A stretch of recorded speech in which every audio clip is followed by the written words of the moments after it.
TikTok time to rock. Good evening, good morning, good afternoon to everyone who's watching from all over the world. It's your friendly neighborhood philosopher here, D. Wood. I already know before I look over there, you guys are going to be whining. A bunch of whiners. Late.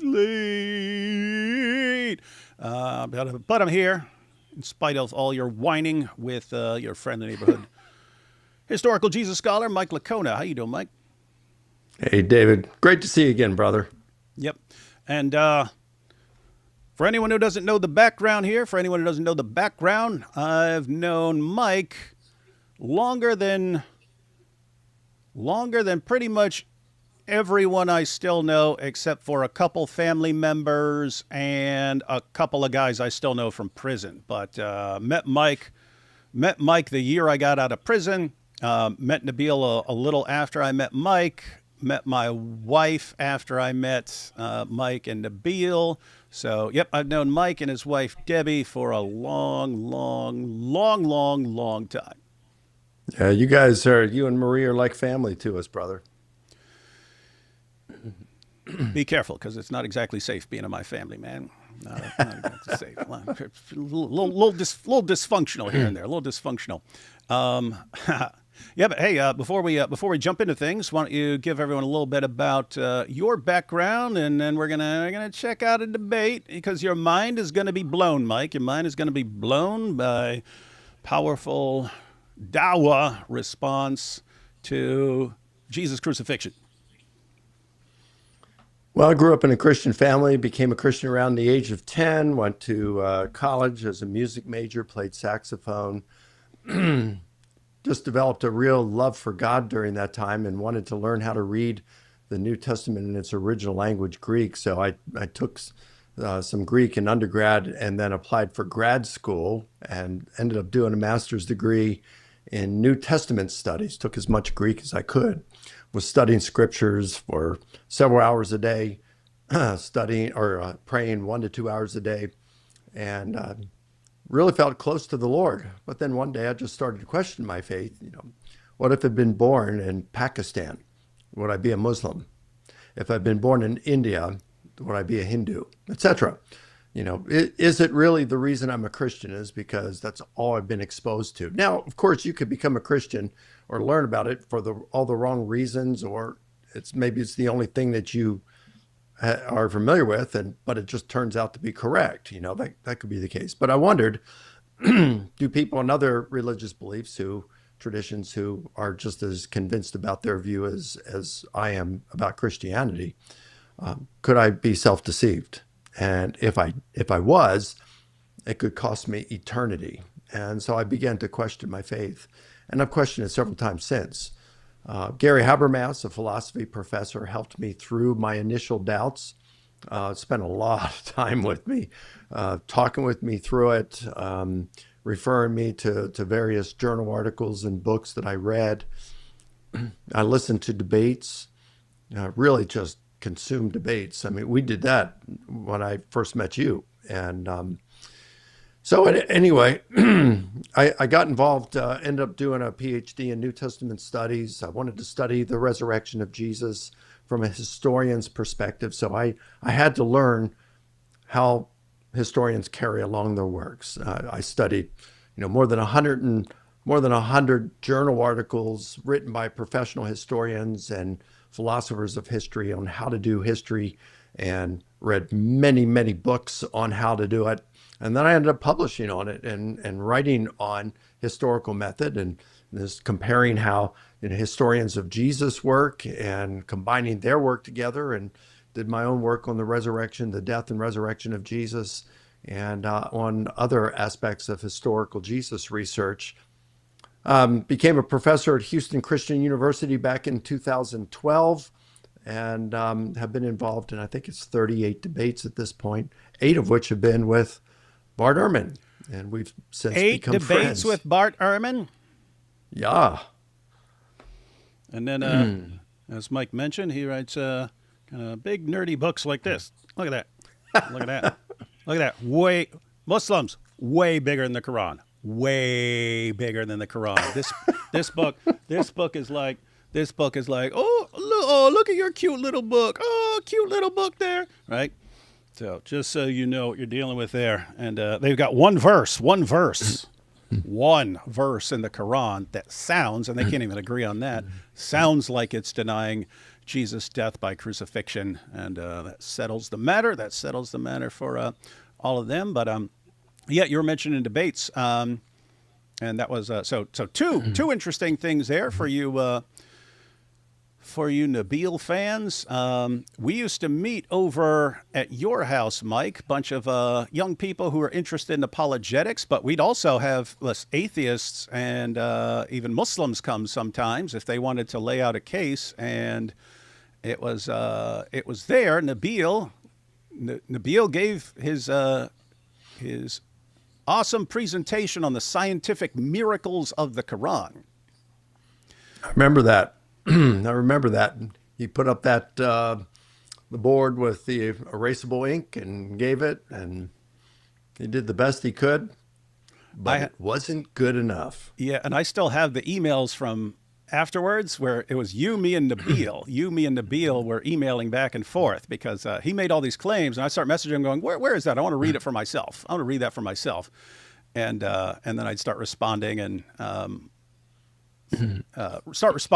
quoting what the sources were actually saying and so on. So anyway, those were pretty cool times. Those were pretty cool times over at Mike's house. And then, one more. So there's actually three super interesting things, but it was over at your house where Nabil brought his dad to have a sort of discussion / debate with you and Gary Habermas on Jesus' death and resurrection. And that was an awesome time. That was an awesome time. And before that was fun. Yeah, it was before that. I was so the background, some people know this because I mentioned it before, but me and Nabil had been arguing back and forth for a while, and one day I asked him, I said, okay, look, what would be a serious issue for you? What would be a serious issue that we could investigate? That what would it take for you to what would really bother you if we started looking into it and you saw something? What would it be? What might bother you and make you start wondering if your religion is actually true? And he thought for a while and he said, if I saw my dad kind of backed into a corner, he said, just the way I was raised, I have a lot of respect for my dad. A lot of what I believe about Islam was from my dad studying and passing it on to me. And he said, so I really respect my dad's knowledge. And so if I saw my dad backed into a corner on something, that might make me think I need to rethink things and go investigate for myself. Because he said, I'm just going to be honest. And it was cool. He's honest like this. He said, just a lot of confidence in my religion is based on my dad.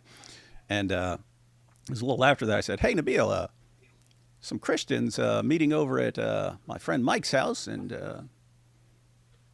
why don't you guys come on over and we could have a discussion about Jesus' death and resurrection. And so he came over, and it was Nabil and his dad and Mike and Gary Habermas.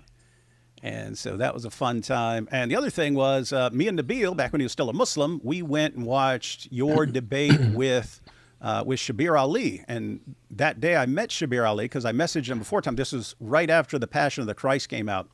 You took him to that movie, didn't you, that afternoon? Yeah, I messaged him. I just looked up his email on his website, and I said, hey, The Passion of the Christ just came out, so I don't know if it's going to come up like in the Q&A of the debate or something like that, but you might want to see it. And he messaged me back and thanked me for letting him know. And he said, I don't think I'll have time because I'm traveling and then I'm going to be there. And I said, I'll pick you up and take you there.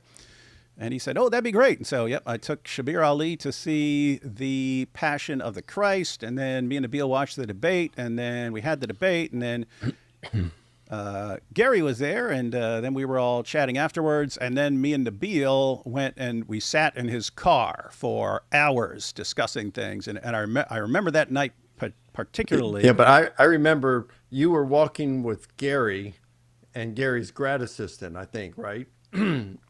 After the debate, because Gary and his grad assistant had come up for it, driven up from Liberty, and you guys were walking, I don't know, probably 20 yards ahead of Nabil and me, and I remember walking down the steps from that one beautiful auditorium, and walking outside, and Nabil said, "Well, you definitely won that debate," and I said, "Well, thanks." And I said, "How does that make you feel? Since this is just my second debate, and Shabir is like one of the best in the world in this."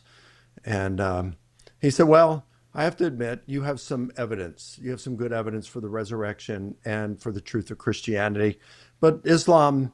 We've got evidence too. The only thing that I think you guys have over Islam is the resurrection of Jesus. Just that. Just the resurrection. So I said, Nabil, did you hear what you just said? Because if Jesus rose, it's game, set, match. Christianity's true, period. And he said, yeah, I guess you're right.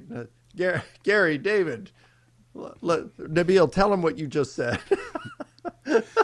Yeah, he would say things like that periodically. One time I was saying, okay, Nabil, there are all sorts of religions making all kinds of claims. Christianity here, we have something that you can investigate and know that it's true based on this and based on just historical examination. And I said, what do you have like that in Islam? He goes, well, Christianity seems to be kind of unique in that. Wait, what? But yeah, so we were hanging out in the car, me and Nabil, for hours, and he. His main objection there when we were chatting afterwards was the idea that Jesus could pay for the sins of others. And we're just going back and forth. And he's saying it's unjust. He said, look, it's like you got a murderer over there. And I say, oh, I'll punish this baby for what the murderer did. Then the murderer's free. And I killed the baby. And so we're going back and forth. And I was trying to explain it. And all of a sudden I started talking about Philemon, the book of Philemon. I go, okay, you're saying it's unjust for one person to pay for what another has done. I said, let me tell you about this one chapter, book of the Bible. There's a guy named Philemon, and he had a slave named Onesimus, and Onesimus runs away, and he would have been in pretty big trouble. Anyway, he meets Paul, he converts to Christianity, and Paul tells him, you're not going to be on the run for the rest of your life. You're actually we're gonna deal with this. We're gonna get this handled. And he sends him back. He sends the runaway slave back to his master Philemon, but he sends him with a letter. And in that letter, he tells Philemon whatever he apparently Onesimus had stolen some stuff to pay for his escape and runaway journey and stuff like that, because Paul says, whatever he owes you, I will pay that when I come to you, and I want you to receive him as you would receive me. This is Paul, leader and a Roman citizen. He said, I want you to receive him as you would receive me. So this is a guy who would have been in all kinds of trouble. Paul agrees to pay for what he has done. And then he says, I want you to receive him as you would receive me. Don't receive him as a runaway slave. I'm paying his debt. I want you to receive him as you would receive me. And I said, are you telling me that's somehow evil and immoral? Voluntarily paying for someone else. And he paused for a little while and he goes, well, I guess if you put it that way. It's just a funny situation. It's like Paul was clearly getting that from the gospel. Like the gospel had impacted him, and he's like, oh, I want to pay for someone else so that someone else can be restored, have a restored relationship and so on. So anyway, cool. That's pretty cool. Times. I didn't know about that conversation. That's pretty cool. Yep. Those were cool times, my friend. Cool times. They were. And let's take these couple of super chats real quick, and then we'll jump into this debate where your mind will be blown by how powerful Dawah has become. See, you debated Shabir back in the day. You ain't seen nothing yet. You ain't seen nothing yet till you've seen the new generation of powerful Dawah. Official here said, as a Jew, I respect all world religions. All world religions teach peace and harmony. Do they, though? I can think of one that doesn't. Anyway, I just want to put that up. Put that up there for that. We got JP here. Hey, JP. I'll be talking to JP tomorrow night, ladies and gentlemen. He says, David is late. How can I ever live? I know. It's pretty rare. Pretty sure Dee's response started the okay, perfect tick. Oh, that's interesting. Yeah, Korra, who's in this debate, people can say something that she completely disagrees with or destroys Islam. She'll go, okay, perfect. And it's like, wait, what? Why are you saying it? You have corrupted my brain. My girlfriend recently bought an appliance that turns zucchini into noodles. She calls it the Zudler, and every time it reminds me of the Al-Zut. Thanks for ruining my vocabulary. God bless. Yeah, I don't know if you know about the Zoot, Mike, but better if you don't. Yes. Oh, cool. What's longer, Momo's? What is this? What's longer, Momo's Wang or Malik's rap career? Mike, you would know about this. We had on a woman who went through the sources, and she argued that the best explanation for a bunch of weird details that we have in the sources is that Muhammad had a micro pee, but she has like all this evidence. It's weird times, but that's just what happens when they make their sources available to us. Let's start a conspiracy that Korra had an earpiece. Yeah, we can. And TikTok time to get the Glock. Oh, hi, Mike. That's got to be one of your buddies. That's got to be someone who Love knows it. you. Yes.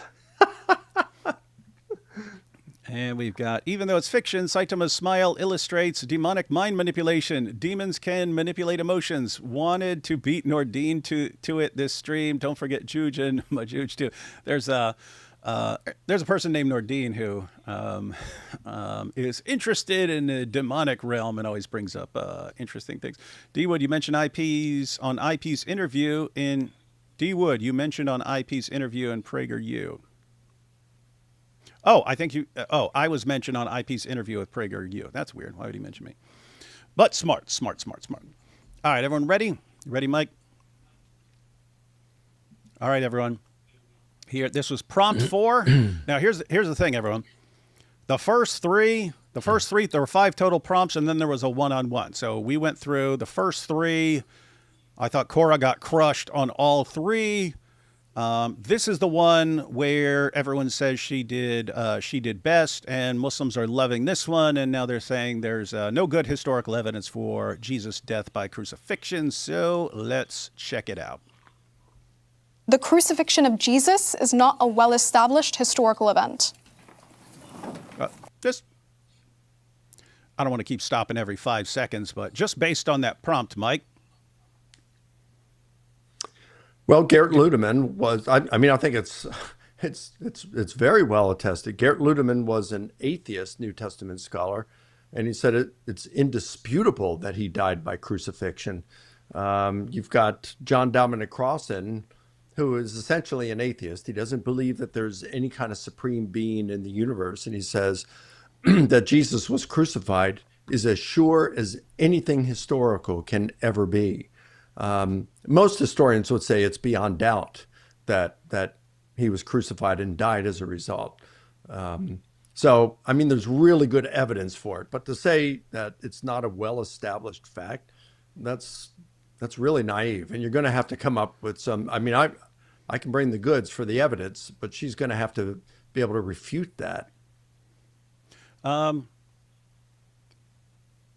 Muslims love to go to Bart Ehrman, even though if they were to listen more closely to him, it definitely wouldn't work. And I had Bart Ehrman on with me for an interview once, and yeah, he saw some pretty big problems with the Muslim view of things. But what does he? No, think? he certainly He believes thinks Jesus it's a died by crucifixion. Yeah, but not really a solid case, right? That's very solid. All right. Very solid. Yeah. I don't know how, if you want to jump into it right now, but yeah, it's really solid. It's one of the best things known about Jesus. You got all kinds of evidence for his death by crucifixion. We'll see. Maybe we'll unpack some things as we go through this debate. But what I'm hearing is that Korra, who's 21 years old and Muslima, she says it's not well established historically, but you're saying actual, even non-Christian scholars in historical Jesus studies and New Testament studies, they think it's a slam dunk. Slam dunk would be a good way to put it. Yep. It is that solid. But You might have, I think, one skeptical New Testament scholar over the last, since maybe 1985, who thinks Jesus may have survived his crucifixion. That's the only thing, only one I can think of. Only one. And there were 2 physicians who published in some Royal Journal article, I forgot the name of it, and they suggested that Jesus may have survived crucifixion. And in the very next issue, you had a bunch of other physicians just jumping all over them and criticizing their arguments. But I mean, they're not scholars in that sense. They're just looking at the medical implications. They're not looking at the documentary evidence. So, yeah, the evidence, especially, let's put it this way, crucifixion was a real brutal way of being executed. And even if you had survived, at least by natural causes, this wouldn't necessarily apply to Islam, since Muslims think, and the Quran says that God rescued Jesus. So if God can resurrect Jesus, God could rescue Jesus if he wanted to. It's just a matter of what he did. But the swoon theory, as it used to be called, and now nobody refers to that anymore, it's the apparent death theory, because no one uses the term swoon. I mean, what does that mean, right? So the apparent death hypothesis that Jesus somehow survived, even if he did, what would he look like? Would he convince anyone that he had been resurrected in an immortal body? Not a chance, not just a few days afterward. But understanding what crucifixion would happen, the tortures that preceded crucifixion itself, and how a person died, how they knew they were dead, it's unmistakable. They're not going to take him off the cross alive. Now, again, Allah could have done that. He could have rescued Jesus in that sense. But the question is that what happened? And we have no reason to think that is what happened. We have every reason to think that Jesus died by crucifixion. And I'm sure we'll be bringing this up as we go through this debate, but it is weird that Islam is kind of so desperate to undermine Christianity that they'll make God this cosmic trickster who tricked literally billions of people into believing something that's false, and who started what they regard as the world's biggest false religion, and corrupted. That's right. Yeah. Corrupted his own prophet's gospel, because we open the gospel now, it says over and over again, Jesus died. And Muslims say, that's been corrupted. Okay, who corrupted that? Where'd they get that idea? Oh, from your God? So your God corrupted the gospel. Okay, don't blame the Apostle Paul or the Council of Nicaea or anything else. It's your God, guys. Your God did that. So, well, one thing that's indisputable among scholars today is that Jesus' disciples claimed that he rose from the dead and appeared to them. Nobody really disputes that they claimed it. I'm not aware of anyone who disputes that they actually believed it. Okay. Nobody, no bona fide scholar thinks that they were lying about it. Okay. Is what I'm saying. So they actually believed it. Now, you could say they were hallucinating or whatever, but they really, truly believed that Jesus rose and appeared to them. We've got evidence for that. You've got Paul himself. You've got oral tradition, the creed in 1 Corinthians 15, plus the sermon summaries in the book of Acts that most scholars do think are summaries of the apostolic preaching. And then you've got the four Gospels, and you've got Clement of Rome and Polycarp. You got 9 sources, early sources right there, that have the apostles claiming that Jesus rose and appeared to them. And then you got 5 sources from the first century alone that talk about how these disciples they engaged in spreading the message and teachings of Jesus. All were persecuted. All were willing to suffer and to die as martyrs. We have reports that at least 3 of them, really good evidence that 3 of them, probably 4 of them at least, died. And that's just from the first century that they died as martyrs. You got stuff later on, which may or may not be true, but 5 sources from the first century that talk about this, which suggests, because they're willing to suffer and die for it, it suggests that they sincerely believed what they were proclaiming is true. Liars make poor martyrs, right? So the point is, if they truly believed that Jesus rose and appeared to them, where'd they get that idea? Where did they get that? And why didn't Allah tell them the truth and change their mind. And as you say, David, as a result, the disciples went out and spread the gospel around the world, and it became the largest religion in the world and the greatest enemy of Islam. It doesn't seem that would be a very wise move from the so-called all-wise God. Yeah, sounds really, really stupid. And it's interesting because lots of Muslims have a problem, just what you were talking about there, because there's one issue with Jesus' death by crucifixion and Muslims believing that Allah is this cosmic trickster who tricked people into believing the crucifixion.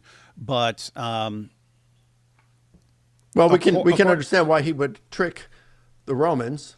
We can understand why they trick the Jewish authorities. But why would he trick Jesus' disciples, whom, as you pointed out to me once, because you're a student in the Quran in Islam, I'm not. You pointed out to me once, and I checked it out, it's true.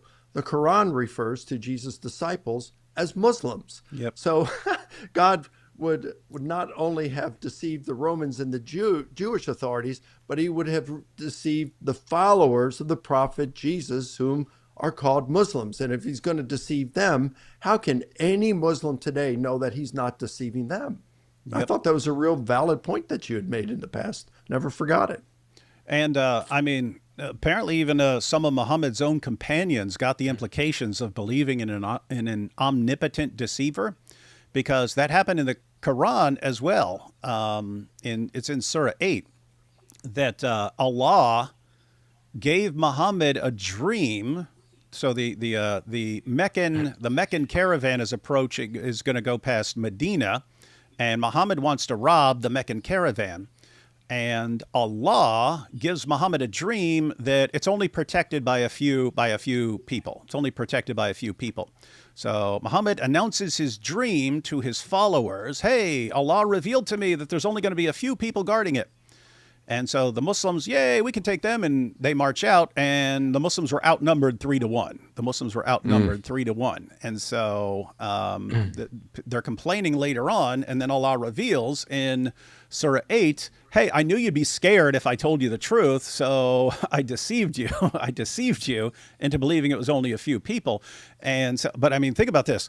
Allah deceived the Muslim community who followed Muhammad, and he used Muhammad to deceive them, to trick them into doing what he wanted. If you combine that with Allah deceiving Jesus' followers and getting them to endure torture and death for a lie, where there was no reason. Like, what's he trying to get them to do? Preach the gospel for the rest of their lives until they die or get killed? Like, what's the good goal there?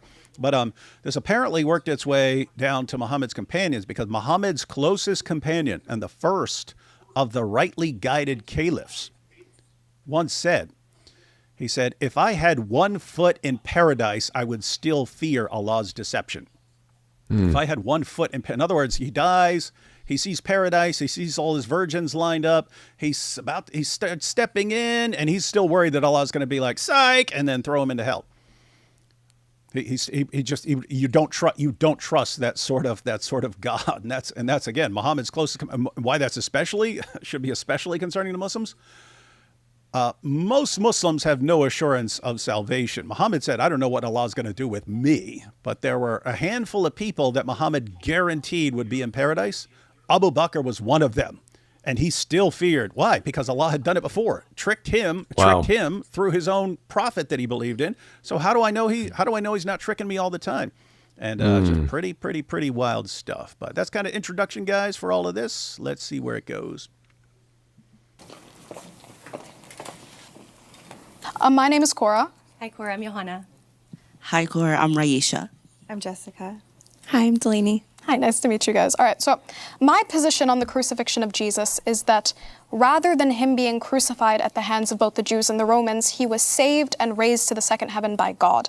God did not allow a soul to harm him in that instance in terms of death and so on, right? And I obviously believe that although you guys believe that Jesus was crucified and that theology is echoed within Christianity and so on and so forth, I do not believe that this is an undisputed fact, not just extra-biblically, but even within the Bible, due to a multitude of different inconsistencies and so on and so forth. So what are you guys' thoughts on that?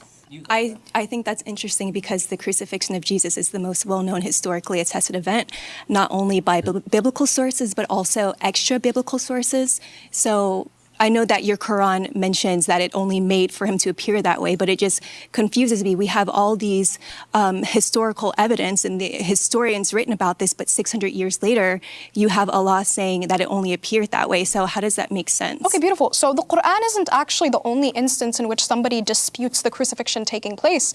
We have historians also acknowledging, the same exact historians that you will appeal to say that the crucifixion happened, also say that there were early groups disputing the crucifixion. Right? For example, we have groups such as the Basilidians who deny. Oh boy. Everyone, notice what she just did there. She said, the same historians who will tell you that Jesus died by crucifixion and that it's indisputable and so on, they'll tell you that there were early groups of Christians that had a different view. Think she's leaving some things out here.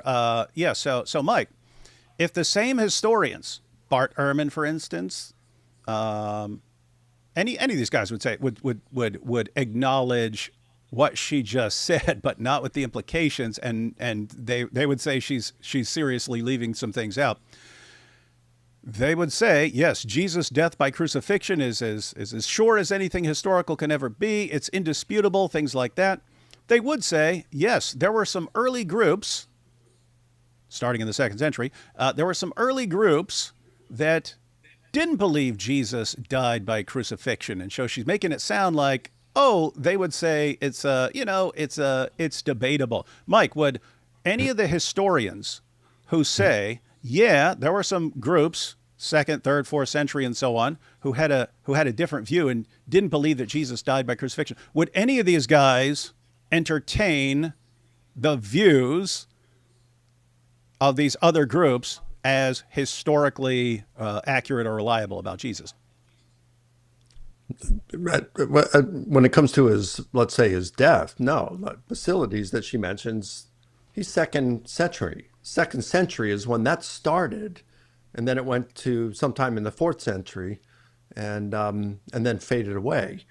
But yeah, they could acknowledge that, hey, there were some people who were denying Jesus' death, that someone was substituted in his place. God substituted someone in his place, like the Gospel of Barnabas later would say. But that doesn't mean there's any credible evidence for that.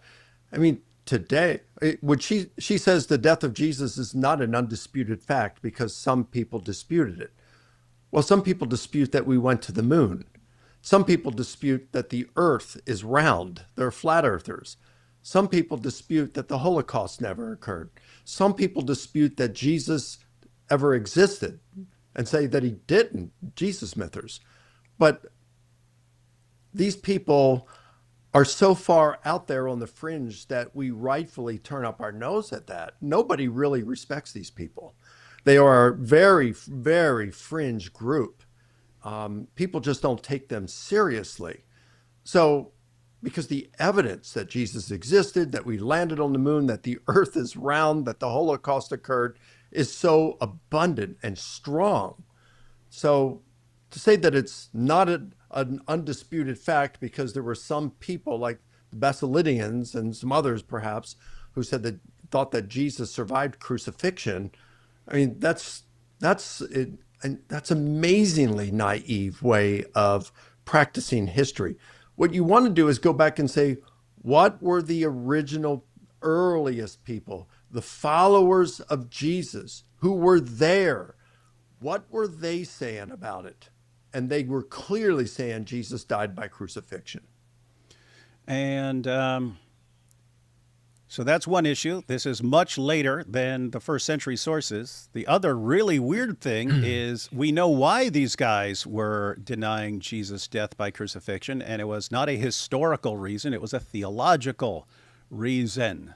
Let's just don't take my word for it, everyone. This is Bart Ehrman's website. So this is Bart Ehrman's website, and he's got this article on the lost gospel of Basilides and so on. He talks a little bit about whether it's a lost gospel or not. But check this out. This is Bart Ehrman's description. I'm going with Basilides here because Korra brought him up as giving a different view. And Ehrman says, to understand Basilides' account of the crucifixion, it's important to realize or remember that many Gnostics did not believe that Christ, as a divine being, could actually suffer. So there were people who believed that Jesus is just divine. He's not a real human. If he seemed to suffer, he was crucified after all, then it was, in fact, all an appearance. Appearance. That's interesting. That's what the Quran says. Different Gnostics had different ways of explaining how it was an appearance. Some said that Christ did not have a real flesh and blood body, so that when it appeared that his enemies inflicted pain and death on him, they were actually unable to do so. Others said that the Christ was a divine being and that Jesus was a separate human. Catch that, guys? Others said that the Christ was a divine being and that Jesus was a separate human being in whom... That's in the Apocalypse of Peter. Yeah, and then was a separate human being in whom the Christ came at his baptism and left at his crucifixion, leaving Jesus, the man, to suffer alone, while the Christ, the divine being, was beyond suffering. And Basilides had yet a different explanation. According to Basilides, since Christ was a divine being, he had all sorts of divine powers, and he used them when it came time for him to be crucified. What he did was pull an identity switch. He transformed Simon of Cyrene, who was carrying his cross, to make him look like him. Sound familiar, Muslims? Transform someone else to make him look like him? Jesus, and he transformed himself, Jesus, into the appearance of Simon of Cyrene. So he made Simon of Cyrene look like him, and he made himself look like Simon of Cyrene, and the Romans got confused and crucified Simon of Cyrene. And so, when they arrived at the place of crucifixion, the Romans crucified the wrong man, and Jesus stood beside the cross laughing, looking like Simon of Cyrene, cracking up laughing, ha ha, got the wrong guy. Presumably, Simon didn't think it was so funny. And he says, this idea of Jesus laughing at his enemies who think they can hurt him is found in some other Gnostic writings that do survive, unlike his lost Gospel of Basilides, if it was a gospel. For example, Jesus laughs 4 times in the Gospel of Judas at the ignorance of his disciples, who are not his enemies. They are just dunderheads. And in the writing from Nag Hammadi, called the Second Treatise of the Great Seth, and the other one called the Coptic Apocalypse of Peter, not to be confused with the other Apocalypse of Peter that presents a first-hand account of a guided tour of heaven and hell, Jesus laughs at the scene of his crucifixion, specifically at the ones who think they can harm him when, in fact, all they can do is harm the shell of his body, which is not the real him. One reason all this laughing is interesting is that Jesus is never said to laugh in the New Testament. I'm not sure what to make of that. In any event, the earliest account of him laughing may well have been the Gospel of Basilides, if it really existed, from sometime in the early 2nd century. It is one of many books that we very much wish we still had. So, this is why I find it interesting. Again, the objection of the Gnostics and Docitus was not, oh, the historical evidence shows Jesus didn't die.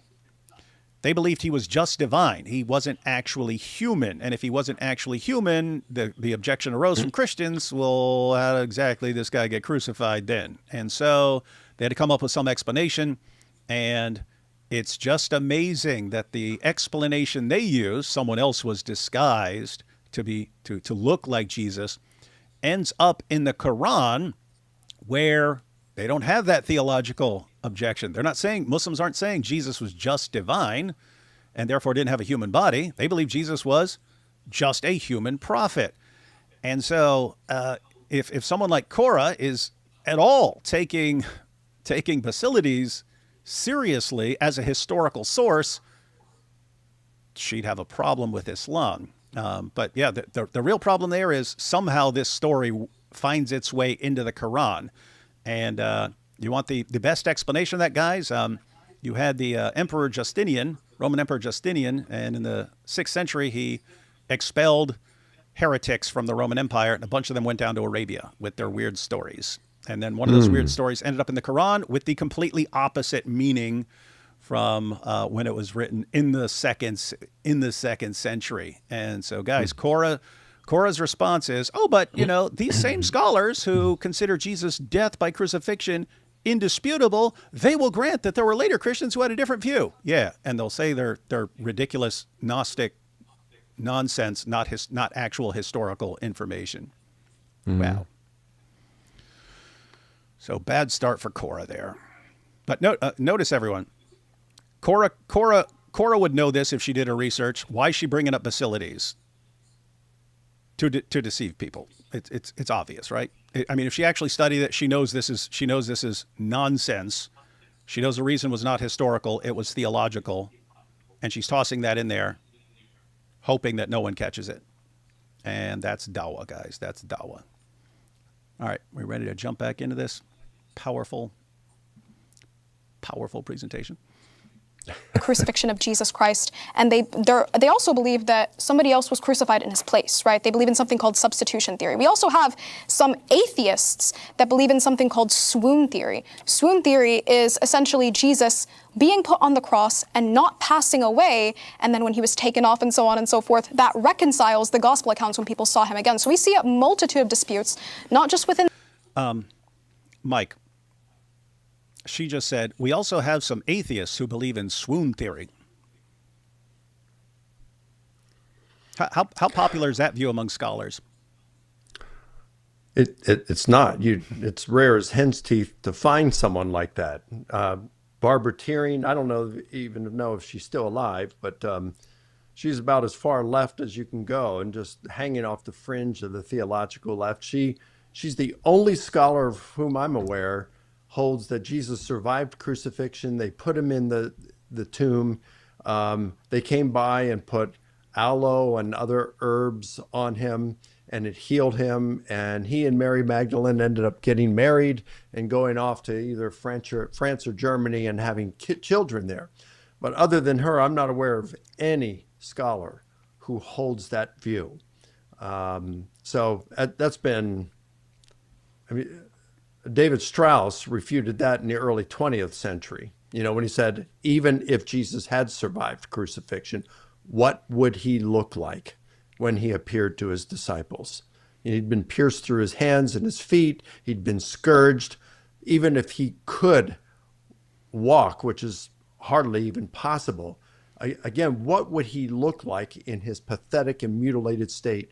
He would convince no one that he was the risen Prince of Life. Alive, yes. Risen, no.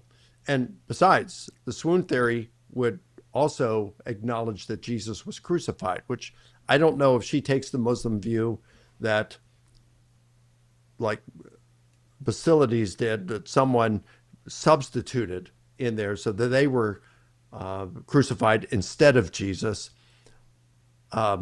Or do they take a view more like the Ahmadis do, that Jesus was crucified, God only made it appear that he was dead on the cross, and then they removed him and buried him? I don't know which one she takes on there, but neither of those work. And yeah, it's just weird because you mentioned, you've got people who don't, deny that we went to the moon and all kinds of other things, deny all kinds of things, but to just say there are some atheists who say. Yeah. There are some. Well, there's some atheists that say Islam is false, right? Yeah, there's some atheists that say Muhammad is a false prophet. So should I take that seriously just because atheists say that? Yeah, there are. Yeah, so Korra, we could ask a question here. Korra, there are some atheists who say Muhammad never existed, that he was a fictional character. Does them saying that mean that there isn't good historical evidence for the existence of Muhammad? Does it mean that? Some people say something? Because somehow here it casts doubt on whether it's an actual historical event. Some people saying it, even if their explanation, even if what they say makes absolutely no sense. So as Mike just pointed out, and it ties into what he was saying earlier, that we know historically that Jesus' disciples were convinced that he had risen from the dead and appeared to them. Right, that he had risen from the dead and appeared to them, and they went out proclaiming his resurrection from the dead. If he had gone through crucifixion, the scourging, being nailed, bleeding all over the place, and then was somehow, woke up in the tomb later on, he would have been so mangled, wouldn't have been able to walk, hobbling around, covered in wounds, things leaking all out of him and so on, they would not have concluded, wow, he's been resurrected. They would have said, whoa, oh my goodness, he survived. Let's get a doctor. That's what they would have said. They wouldn't have concluded that he had been resurrected in a glorified body. So that's why people don't take that theory seriously. You can find dumb people who or people who haven't investigated this all and who just think, oh, okay, so Jesus was crucified, and then his disciples said he appeared to them. Oh, maybe he just survived crucifixion. That's people who don't understand Roman crucifixion, how it works, and then 2, don't understand what it would have done to a person even if he had survived. And 3, don't understand what Jews believed about resurrection. They would have never concluded that. And so just to toss this out there is, this should make you doubt Jesus' death by crucifixion. Korra, this is made for stupid people. You are specifically making this for people who are stupid. Why? Why wouldn't you make an argument for smart people who actually know anything about history? One of life's great mysteries, Mike. I think it's all downhill from here. Let's see. Theists, but within historical groups in the 1st and 2nd century, and we see church fathers acknowledging this as well. For example, wait, did she just say groups in the 1st and 2nd century? Yeah, I'm not aware of any groups in the 1st century. There might have been toward the end or something, but I'm not aware of any that denied Jesus' death. I don't think they've left any marks. Yeah, I don't recall any of that. Wait, hey, Korra, what are your first century people who deny Jesus' death by crucifixion? Well, let me make sure we heard that correctly. And David, even if there were, and I don't think there were, I don't think we have any evidence that there were, but even if there were, I'm more concerned about what the disciples of Jesus were proclaiming. Yeah. The people who knew him were in the correct area, not some weird people later on influenced by Greek philosophy and so on, who came up with weird theories about the divine and the emanations and stuff like that. And then, he couldn't have died because he didn't have a body. Oh boy, what is this? Let me see what she said. not passing away, and then when he was taken off and so on and so forth, that reconciles the gospel accounts when people saw him again. So we see a multitude of disputes, not just within theists, but within historical groups in the 1st and 2nd century, and we see church fathers acknowledging this as well. For example, we have Ignatius's congregation. We even have Paul in 1 Corinthians. We have a multitude of different study Bibles that say... Paul in 1 Corinthians, are you aware of Paul doubting the crucifixion or saying that others doubted the crucifixion there? Resurrection, yeah, but crucifixion? Right. Resurrection. So in chapter 15 of 1 Corinthians, you have Paul is addressing them. They're asking him questions that seem to suggest that there are people in Corinth who are saying, hey, there's no afterlife. When you die, that's it. Nothing happens. So you think Jesus rose from the dead, and this guarantees that you're going to be raised from the dead at the general resurrection? No, this life is all there is. And that leads Paul to say later on, look, if Christ was not raised, we're not going to be raised. If we're not going to be raised, let's eat and drink, for tomorrow we die. So, of course, the implication is, but Christ was raised, therefore we will be raised, therefore the Christian life is worth living. So that's who he's addressing. They're not questioning whether Jesus died. This girl, I've never heard of her, Kay, because this is just not my lane, what you're, the interaction with Muslims, but she doesn't know what she's talking about. Huh. You heard it here, folks, from an actual historian. Korra doesn't know what she's talking about. And so, some of it's just seriously misleading, like saying, oh, but, these same scholars would acknowledge that there were other groups who doubted Jesus' crucifixion and thought that someone else was put in his place. Yeah, weird Gnostic groups who did so based on their weird theological views, not based on history, and they start in the 2nd century. Other things she's saying are just complete nonsense. She says, oh yeah, and there are 1st century sources, and then she says, even the Apostle Paul in 1 Corinthians says, bull. That's just made up nonsense. And she's kind of becoming famous for like speaking really rapidly and saying a bunch of nonsense so you don't have time to respond to it all. And it's a really, really sad tactic. But yeah, now she does. I've never seen her or anything. I still haven't seen her, but you will never see her unless she leaves us. She does speak rapidly, and we both do public speaking, and it's easy for us to have something in our mind and maybe something different comes out of our mouth. That happens. It's kind of rare, but it does happen. And maybe she doesn't have all her facts down, and she's just, rapid firing stuff, and she says stuff that she's just not being careful. I don't know. I don't know her well enough. Either way, she's wrong, whether she's intentionally trying to deceive or she's just inexperienced or naive. I don't know what it is, but she's wrong for whatever reason. Yep, I'm pretty sad. And you missed yesterday. We went through a different section.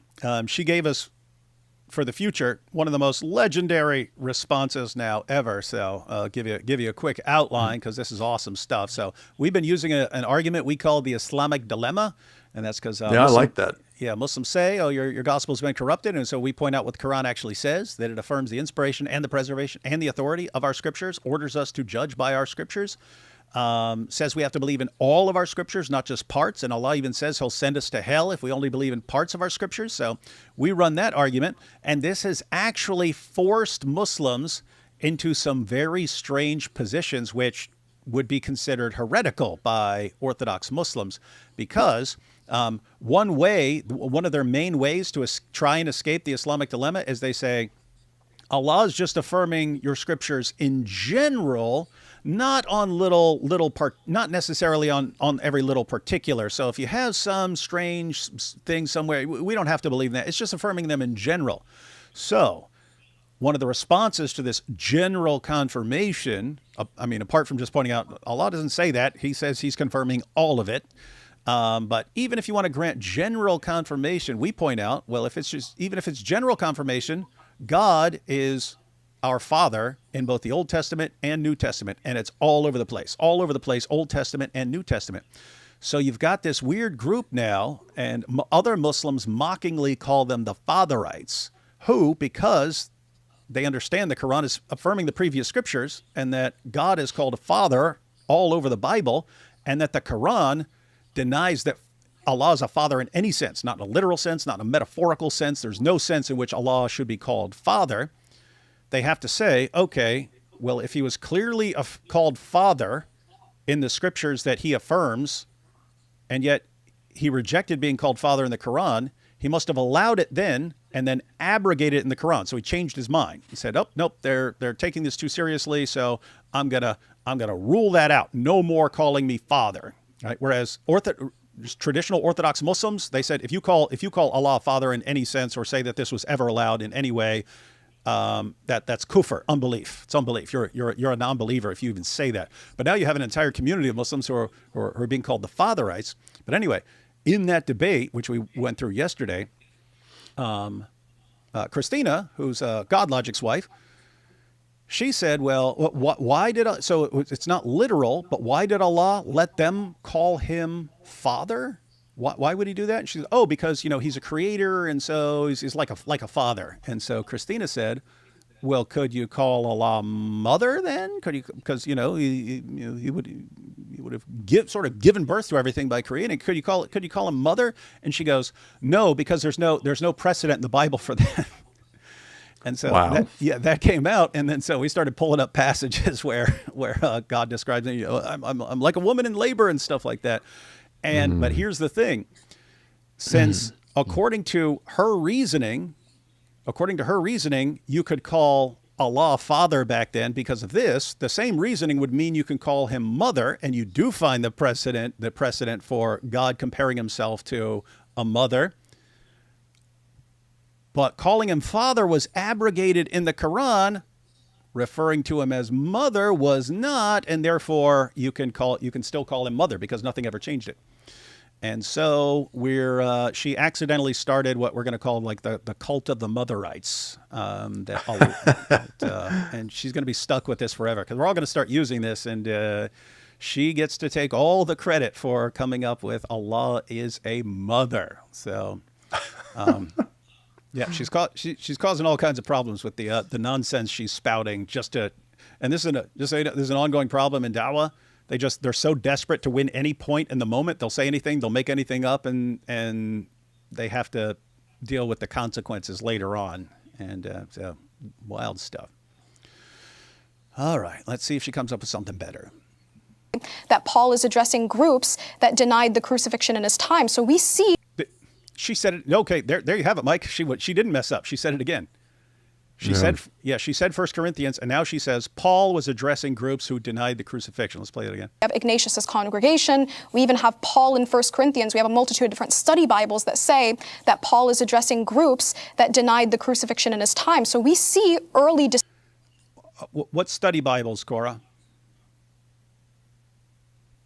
Cora, you're on X. Could you send me the study Bibles that say Paul was addressing various groups that denied Jesus' crucifixion?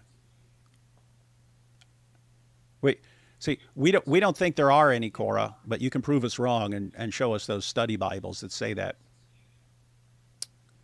Dispute. This isn't a 600-year later development. This is something that was always going on in the first century. But I wanted to ask, because you said that this is a well-established historical event, right? Right. Can you give me an example of a source that establishes this without a shadow of a doubt? Well, did you hear what she just said, guys? Guys, you got to stop that. You got to stop that right when someone says it. Establish this beyond a shadow of a doubt. Is that how history works, Mike? Not at all. Oh, man. Yeah, not at all. But what historians, look, none of us can get into a time machine and go to the past and verify our conclusions.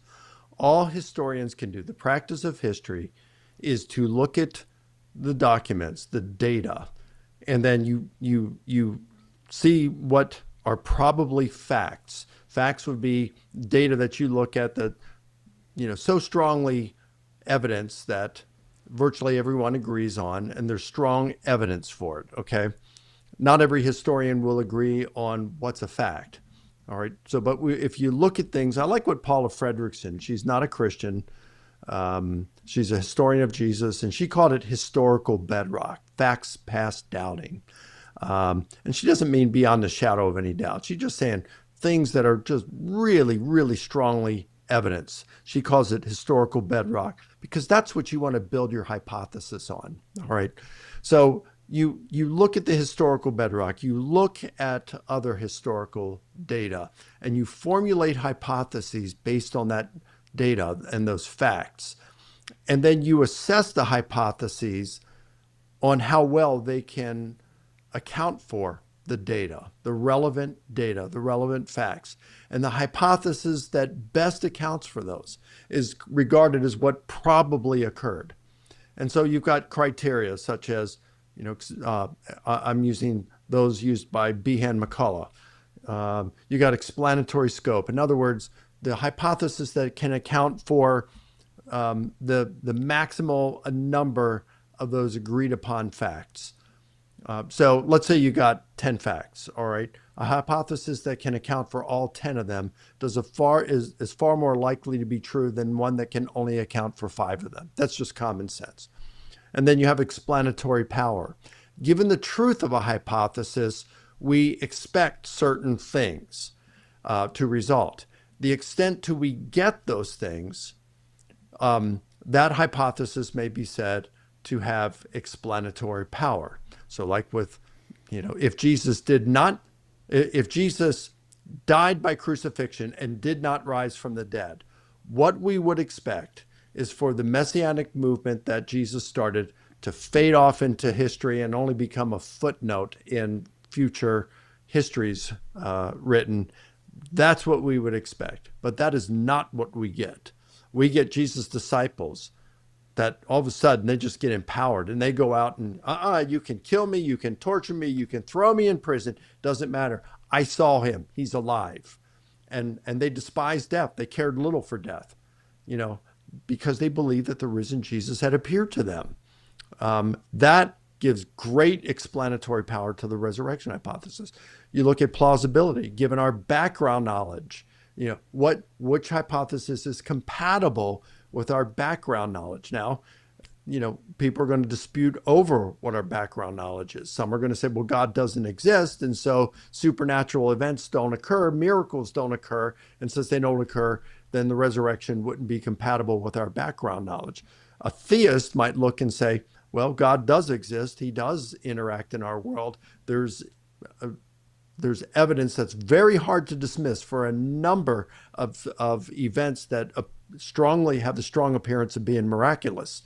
And so they would say, yeah, our background knowledge would allow that. Doesn't mean Jesus rose from the dead. Maybe God wouldn't even wanted to raise Jesus from the dead, but at least it would be compatible with our background knowledge. And then you look at ad hocness. Ad hocness is, based on speculation, non-evidenced assumptions and things like that. So the hypothesis that is least ad hoc has wins there. So the hypothesis that can fulfill those criteria of inference to the best explanation better than any other hypothesis, historians would regard that as what's probably true. Probably true. And then historians disagree on how strong the evidence has to be. Most historians would say something like more probable than not, or maybe just a little more than that. I think the burden of proof should be a little bit higher than that, but I'm just telling you where most general historians are. If it's just more probable than not, or a little higher than that, that's where most historians are. They're not looking for beyond the shadow of any doubt. That's just naive and shows she is not at all familiar with the practice of history. And yeah, so any future debaters now, these ladies may be new, and this happens all the time. It happened to me tons of times. Someone brings up some new position and stuff, and you don't catch it. You don't catch it until afterwards or something like that. But yeah, if someone says that there's no good historical evidence or something like that for the crucifixion, then says, okay, what shows beyond a shadow of a doubt? Again, there are people, even scholars, who doubt Muhammad existed. There was a German Muslim scholar of Islamic studies. He was a convert, Sven Kalisch, in Germany. He converted to Islam, became known, started going by Muhammad Sven Kalisch, and after years of using hyper critical and hyper skeptical methods against the claims of the Bible, Christianity, and so on, he decided eventually, hey, why don't I apply the same methods I'm using to attack the Bible to Islam? And he walked away and said, he left Islam and said, I don't think Muhammad existed. Yeah. So Korra, that was a Muslim scholar who concluded he didn't think Muhammad existed. So if you're just going to say, oh, this guy says this guy says this, this guy says this, and then if you're going to say beyond a shadow of a doubt, well, guess what? I mean, I believe Muhammad existed. I've debated to Jay Smith and Robert Spencer, and it's actually hard to debate this because you don't have sources for the first century of Islam. And the ones you do that could be a mention of Muhammad, they don't line up with this. They don't line up with your story. And so it's actually hard to defend because one of the first things you're looking for is early sources, and you ain't got none. And so I believe Muhammad existed. I believe that's the best explanation for the evidence. I wouldn't say that beyond a shadow of a doubt. I wouldn't say that about the existence of your prophet. So, Korra, you just know for future reference where you're setting the bar, that bar will eventually be applied to you, just so you know. That's on you. You did this, Korra. That's an important point that you're making there, David. A few months ago, I was interviewed on a YouTube channel there was a Christian and his friend who is an atheist, but he seems open to the gospel. And so they had me on, and we were talking about the resurrection of Jesus. This guy seems intelligent, but he's coming back with all these, objections, and I deal with them. And basically, to the best of my recollection, he was just bringing up all these things, but he wanted stronger proof, stronger evidence. And so I just said to him at the end, and he said, is there anything you would say, as a final word? And I said, yeah, if you're an atheist, you have been very critical about the evidence that I've brought forward to you for the resurrection of Jesus. And I think you've been overly critical. And so I would just encourage you to be consistent then and assess your own worldview with the same kind of skepticism, hard skepticism that you've given to the resurrection of Jesus. Because if you do, then you got to deal with things such as, how did the universe come into existence? Why do we have design in the universe? Explain objective morality. Let's talk about consciousness. Where did consciousness come from in the evolutionary process? Even Cullen McGing, an atheist philosopher of mine who's taught at Oxford, has said the problem is insoluble. There's no plausible naturalistic explanation to account for how consciousness came into being through naturalistic, unguided evolutionary processes.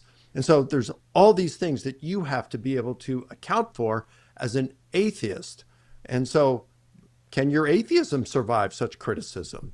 He'd never thought about that. So I think it is fair to point out to this young lady that if you're going to apply this, that it's got to be an undisputed fact insofar as not historians saying that Jesus died by crucifixion, but no movement throughout history could doubt Jesus died by crucifixion. And if you're going to say it's got to be proof beyond the shadow of any doubt, apply that to Islam, and you'll find that you can't accept that either. Yeah, and I just gave an example of someone who did exactly that. Here's the standard I'm applying to Christianity. Let me apply that to Islam. Oh, I don't even think this guy existed. He was just consistent. So yeah, Korra, if you took that standard, proof beyond a shadow of a doubt. Name one thing you can prove in Islam beyond a shadow of a doubt. One. Name anything. I'd be interested in hearing it. Prove anything beyond a shadow of any doubt, right? Yeah. Prove that you aren't a brain in a vat somewhere being stimulated by a mad scientist to have the perceptions that you're having. Prove beyond a shadow of a doubt that is not occurring right now. Yeah, prove we're not in the Matrix right now. Prove powerful aliens aren't tricking us right now. Hey, Korra, since your God's a cosmic trickster, prove that we're actually watching you debate right now, and that Allah's not tricking us into thinking that we're watching you debate right now.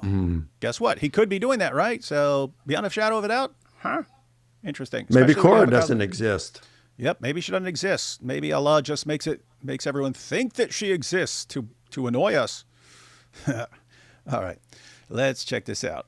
We have the Gospels, which are eyewitness accounts, and we also have Jewish historians, we have Roman historians, we have other extra biblical accounts of this. Okay, perfect. So let's start with the Gospels, because obviously that's going to be your foundation as Christians. So you say that the Gospels were authored by eyewitnesses. Do you have any evidence for that? I don't, but what I can ask you is this. If Allah made Jesus to appear that way, why would he allow millions of people to be deceived for 600 years? If he's the most merciful, wouldn't that be kind of cruel for millions of people to be deceived by this? Beautiful. Yeah, so that was interesting. So this Christian here is like pointing out the absurdity of the Muslim position, but Korra, she's not trying to defend the Muslim position. She's just trying to attack the Christian position. And did the Christian woman say that it's not eyewitness testimony or something? She said she didn't have any evidence. Now, that doesn't mean there is no evidence, because there is evidence. But I think she's saying that she's not aware of any evidence, which is fair enough. This girl, that girl, I don't know her name.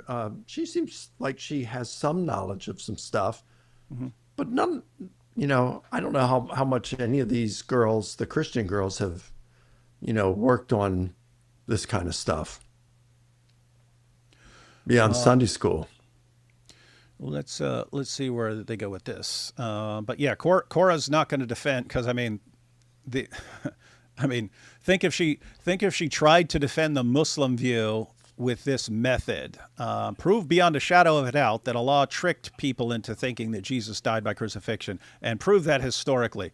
Think about that. We have a bunch of first century sources. She cast doubt on all of them by going to a second century source, which rejected the crucifixion because of theology, not because of history. Then she lies about the Apostle Paul, says Paul's correcting people who didn't believe Jesus died by crucifixion.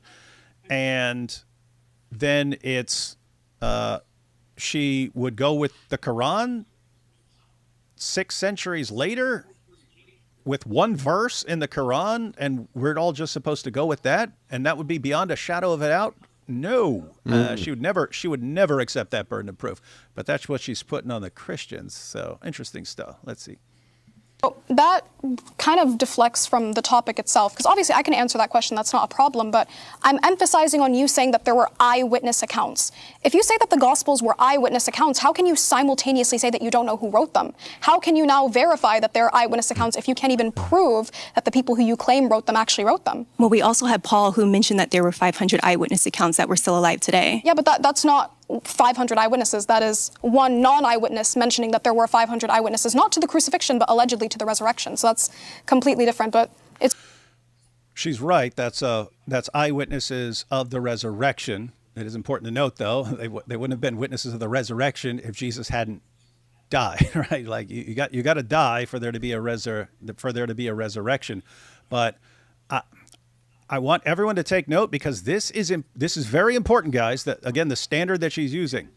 You don't have 500 witnesses. You have one guy talking about 500 witnesses. So what you really have is one guy. That's very important. That's very important to grant. Now, you can actually make a case for the 500 because Paul's talking to people like they know what he's talking about, right? It would have been weird to just make that up, and everyone's gonna be like, what 500? No, we never heard of this, right?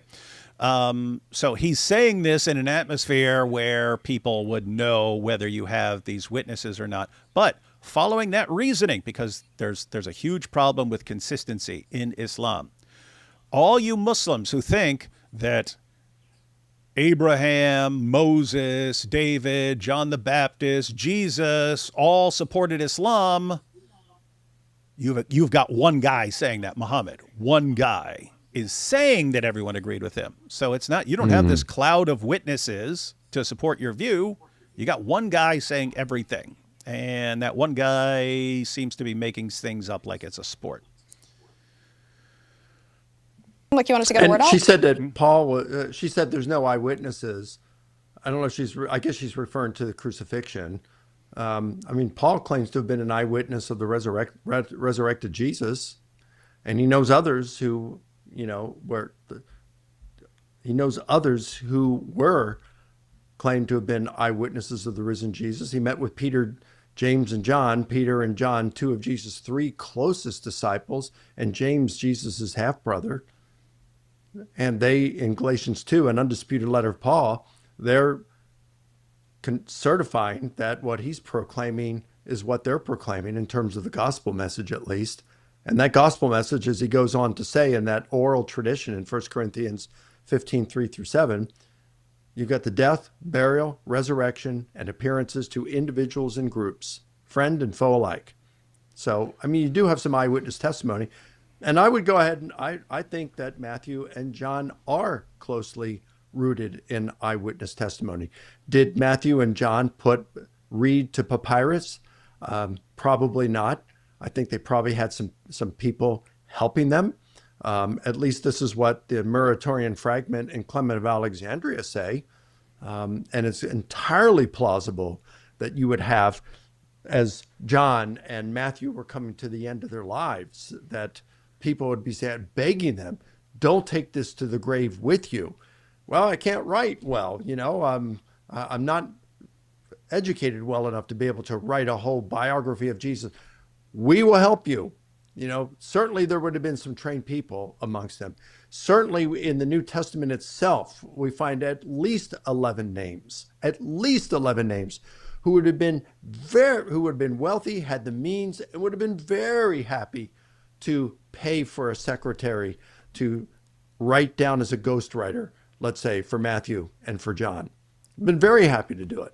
So I think we do have eyewitnesses. And Mark is writing, according to Papias, in the early 2nd century. And Papias says that he got his information from associates of Jesus' apostles, those who traveled with Jesus' apostles.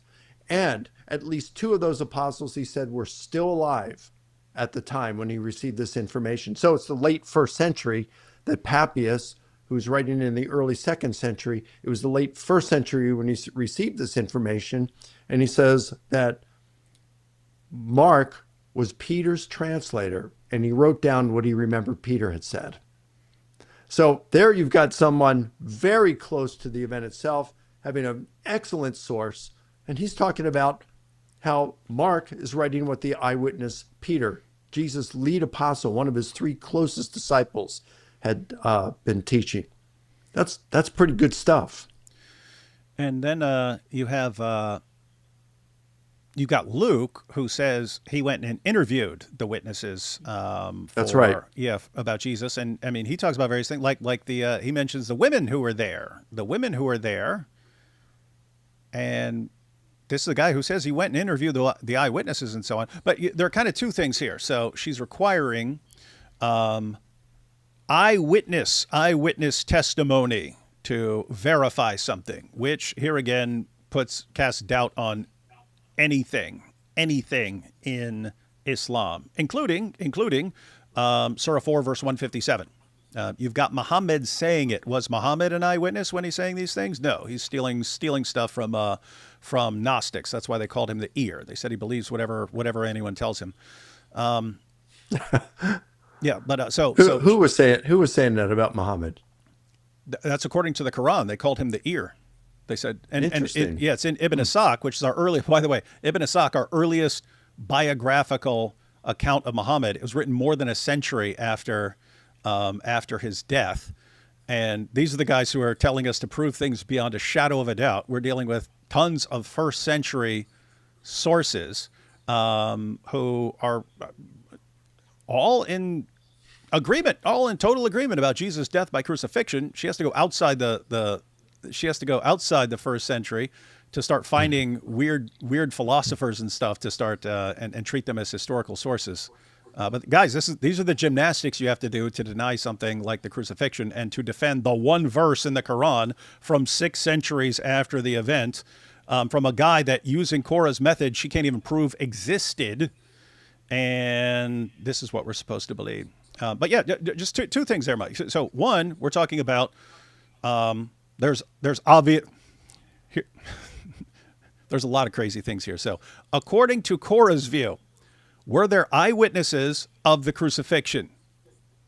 Yes, because Allah disguised someone. So everyone saw it. According to Islam, everyone saw it. So that's not the part you should be in doubt about. The question is whether Allah actually disguised someone and made him look like Jesus. That there was a crucifixion isn't disputed. That people believed that there was a crucifixion, that people witnessed what they thought was Jesus being crucified is not disputed. That's what she's attacking. And so if there's no evidence of that, then great. We don't even then the Quran is wrong too, because if the Quran were right, then people would have seen it. But if she's saying we have no evidence that anyone saw it, okay, well we have no reason to think that even the Quran's insane account is correct. So so that's one issue. Why is she denying that there were eyewitnesses of the crucifixion when there would be, according to the Quran? It would have just been an amazing illusion by Allah, but people would have seen it. So that's just stupid. So there's that really weird issue. Then there's the issue of whether we have eyewitness testimony, and this kind of all over this was a public event. This was a public event. If people had gone out and started talking about Jesus' death by crucifixion, it was a public event. If it wouldn't have happened, people would be like, "What are you talking about?" Like all through the book of Acts, when they're pointing back and saying, "Hey, you guys know this happened. This was a public event. You all know this happened. This wasn't done in a corner." They don't say, "What are you talking about? We don't know what you're talking about. Jesus, who's this guy? He wasn't crucified. We don't even know what you're talking about." They didn't ever. Why? Because it was a known fact. It was a known fact. So you've got those kinds of issues. But then beyond all that, Mike, to know something historically, do you have to have a first-person account of an eyewitness, or can you know things otherwise? Yeah, no, of course not. Plutarch is largely regarded as the greatest ancient biographer. He's writing in the early part of the 2nd century, and we have 48 biographies he wrote that have survived. He wrote over 60, but 48 have survived, and most of them involve people who, he doesn't have eyewitness testimony. Now, he is getting some eyewitness testimony from others, but Plutarch is not an eyewitness to most of the events that he's reporting. But we know a lot about the past from Plutarch, even though he wasn't an eyewitness, especially for what he's reporting about Julius Caesar and Cicero, Pompey, Crassus, Antony, things like that. He wasn't an eyewitness to those. Yeah. So Yeah, these are just questions, guys. When people raise a burden of proof to some level and stuff, call them on that real quick, right? Just it's pretty easy for future reference to call them on that. So, can you show beyond a shadow of a doubt? Just pause. Wait, that's how you know something historically beyond a shadow of a doubt? Is that what you're claiming right now? You should call people on that. And also, if they say things like you need first person eyewitness accounts, or you can't know something historically. You can deal with that in two ways. One, you can argue that we do have eyewitness testimony recorded, and then, but also before you even do that, hey, are you saying the only way you can know anything happened is to have first person eyewitness testimony? Because you don't have first person eyewitness testimony for anything Jesus says in the Quran. Anything, not one statement of Jesus, not one. Show me first person eyewitness testimony for one thing Jesus says in the Quran. You don't have first century sources saying it, second century, third century. You got it in the Quran, and it's definitely not eyewitness. So anyway. Well, now, David, I just had a thought. Maybe you can correct me on this, okay? Muhammad never saw the Quran. Didn't he get it from Gabriel? Yeah, supposedly. So if he got it from Gabriel, Gabriel is the eyewitness of the Quran, not Muhammad. So Muhammad is a secondary source. Yeah, so that's if you went in the what they believe the ultimate source is. If a guy comes up and says, "Here's what Jesus said," okay, that's what you're saying. Any eyewitnesses involved here? But yeah, you're pointing out even if you grant what they believe about the Quran, it still wouldn't be. Muhammad's not an eyewitness. Someone's telling him something. Right. And, so if we were to grant what Muslims believe about Muhammad receiving the Quran, Muhammad's relation to the Quran is the same relation as Mark to Jesus. You had the in-between who would be Peter. Yep. So, yeah, Korras using a standard she can never in a million years allow to be applied to Islam. And guys, that's a sign of a failed argument. This inconsistency.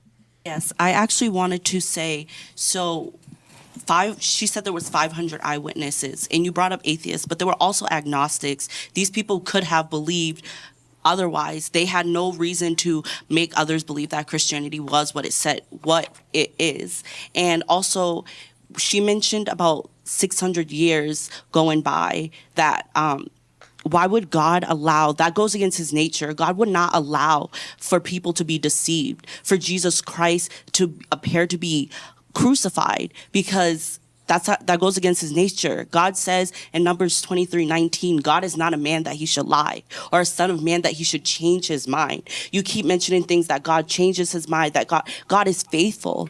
God's word is upright. God's word is perfect. It's complete. Nothing outside of the Bible is something that it's everything we need is in the Bible. It's inerrant. There's no errors in the Bible. And she mentioned the 500 eyewitnesses. Mary was there as well. There was also a centurion that was there as well, a Roman that walked by and said, that is truly a man of God that's on that cross. There's people that the 500, the texts aren't just religious texts. These are eyewitness accounts. And if you go into a court and you say, oh, this happened, that's a burden of proof if you do not have an eyewitness to attest for that. And we have witnesses. But the issue is, the way that I'm going about this is I'm saying, if you are claiming that the Bible contains eyewitness testimony, how can you claim that the Bible contains eyewitness testimony if you can't prove that it was written by eyewitnesses? Then I'll ask, where does this testimony come from? To which she responded, she said, okay, we have Paul attesting to 500 eyewitnesses, not to the crucifixion, but rather the resurrection. But that's not 500 testimonies. If I come to you, and let's try and be a little bit consistent, right? If I come to you in the 7th century and I say that I saw the Prophet Muhammad, peace and blessings be upon him, split the moon and 500 people were with me, is that one source or is that 501 sources? Okay, well, let's forget about the eyewitnesses' testimony. Wait, I want that question answered. Okay. Is that 501 sources or is that one source claim? This is good to know, Korra, because your source on Muhammad splitting the moon, your earliest source is over a century after the time of Muhammad. Oopsie. Huh. Not a first century eyewitness account. This is bad. This is just terrible. Mean that there are 500 sources. Okay, so to speak to your point, these people that said, the eyewitnesses that stated that Jesus Christ testified that Jesus Christ was in fact crucified on the cross, people could have refuted that at that given time. People did not refute that. They actually acknowledged that and said it did in fact Yeah, but happen. my question's not being answered, though. Would that be one? Because you've got a stupid standard, Cora. I mean, they're pointing out like the people. So this sister pointed out two things. One, if your theory is resting on God being a cosmic deceiver or just letting people deceive, I mean, keep in mind, the Muslim view is God deceived people. But she's just pointing out if God just let everyone be deceived about this for centuries, you have a pretty low view of God. So that's one. And yeah, then the other, she's saying the Christians are going out and announcing this stuff. You're not going to be announcing Jesus died on the cross for sins if no one knows what you're talking about. And everyone's going, what? What are you talking about? Jesus never died. We don't even know who you're. This is weird. I don't even know. I don't think she does I don't give think we a need to watch all point. this. You know, But it's not 501. It is one. she's right about But that. doesn't Yeah. mean those 500 don't exist. You know, the more than 500 doesn't. And Paul was an eyewitness to the resurrection of Jesus, not the actual event, but to the risen Jesus himself. He claims to be an eyewitness. If John is involved, which I think he was, in the composition of John's gospel, if Matthew was, well, there you got some eyewitness testimony.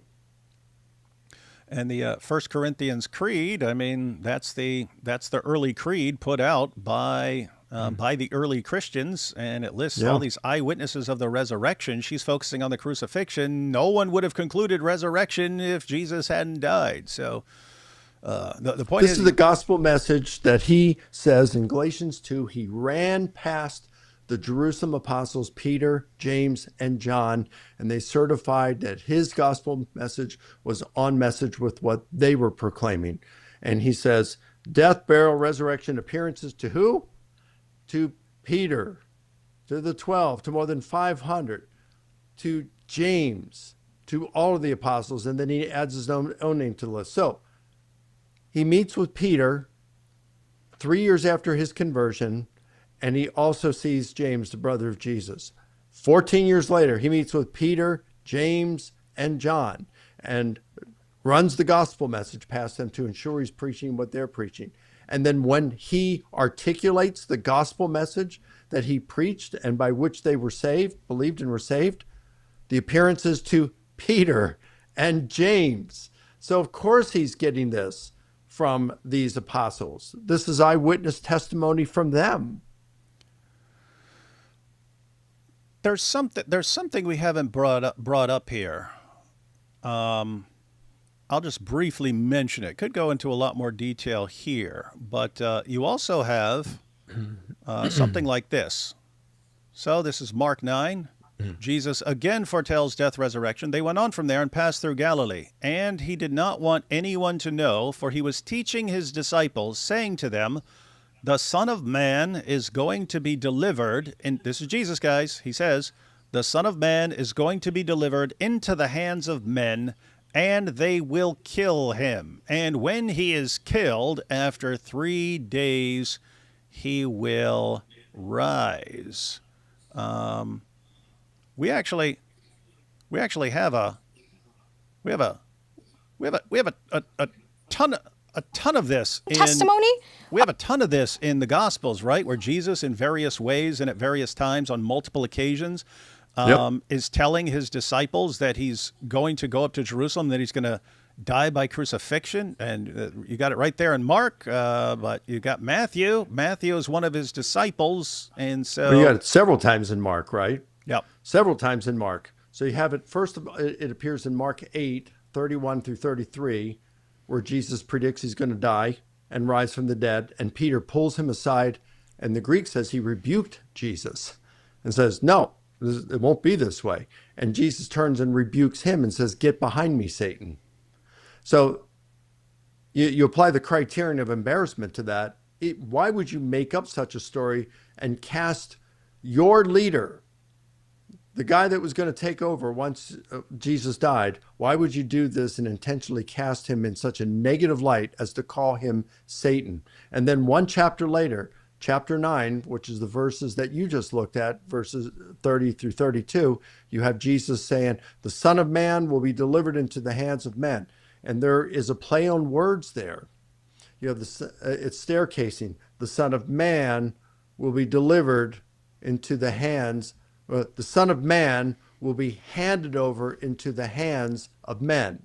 So you got man, men, handed, hands. And so this is a deliberate thing. It's there to help people remember what Jesus said, and it's clearest in Aramaic, which would have been Jesus's primary language. So that would seem to suggest that it goes back even earlier. So it's early. It's embarrassing. You have Jesus predicting at the Last Supper that they're going to drink, it's like remind as they drink the wine and eat the bread. It's to represent of his body that's been broken for them, the blood that he has shed for them. So he's predicting his death there as well. That's just in Mark. Then in Matthew and in Luke, you have the sign of Jonah, right? So, and then in John, you've got Jesus saying in John chapter 2 about destroy this temple and in 3 days I'll raise it. And his disciples after his resurrection understood that he was talking about the temple of his body. So not only is it early and embarrassing, it's rooted in eyewitness testimony because you're getting it there closely affiliated with Peter and John and Matthew.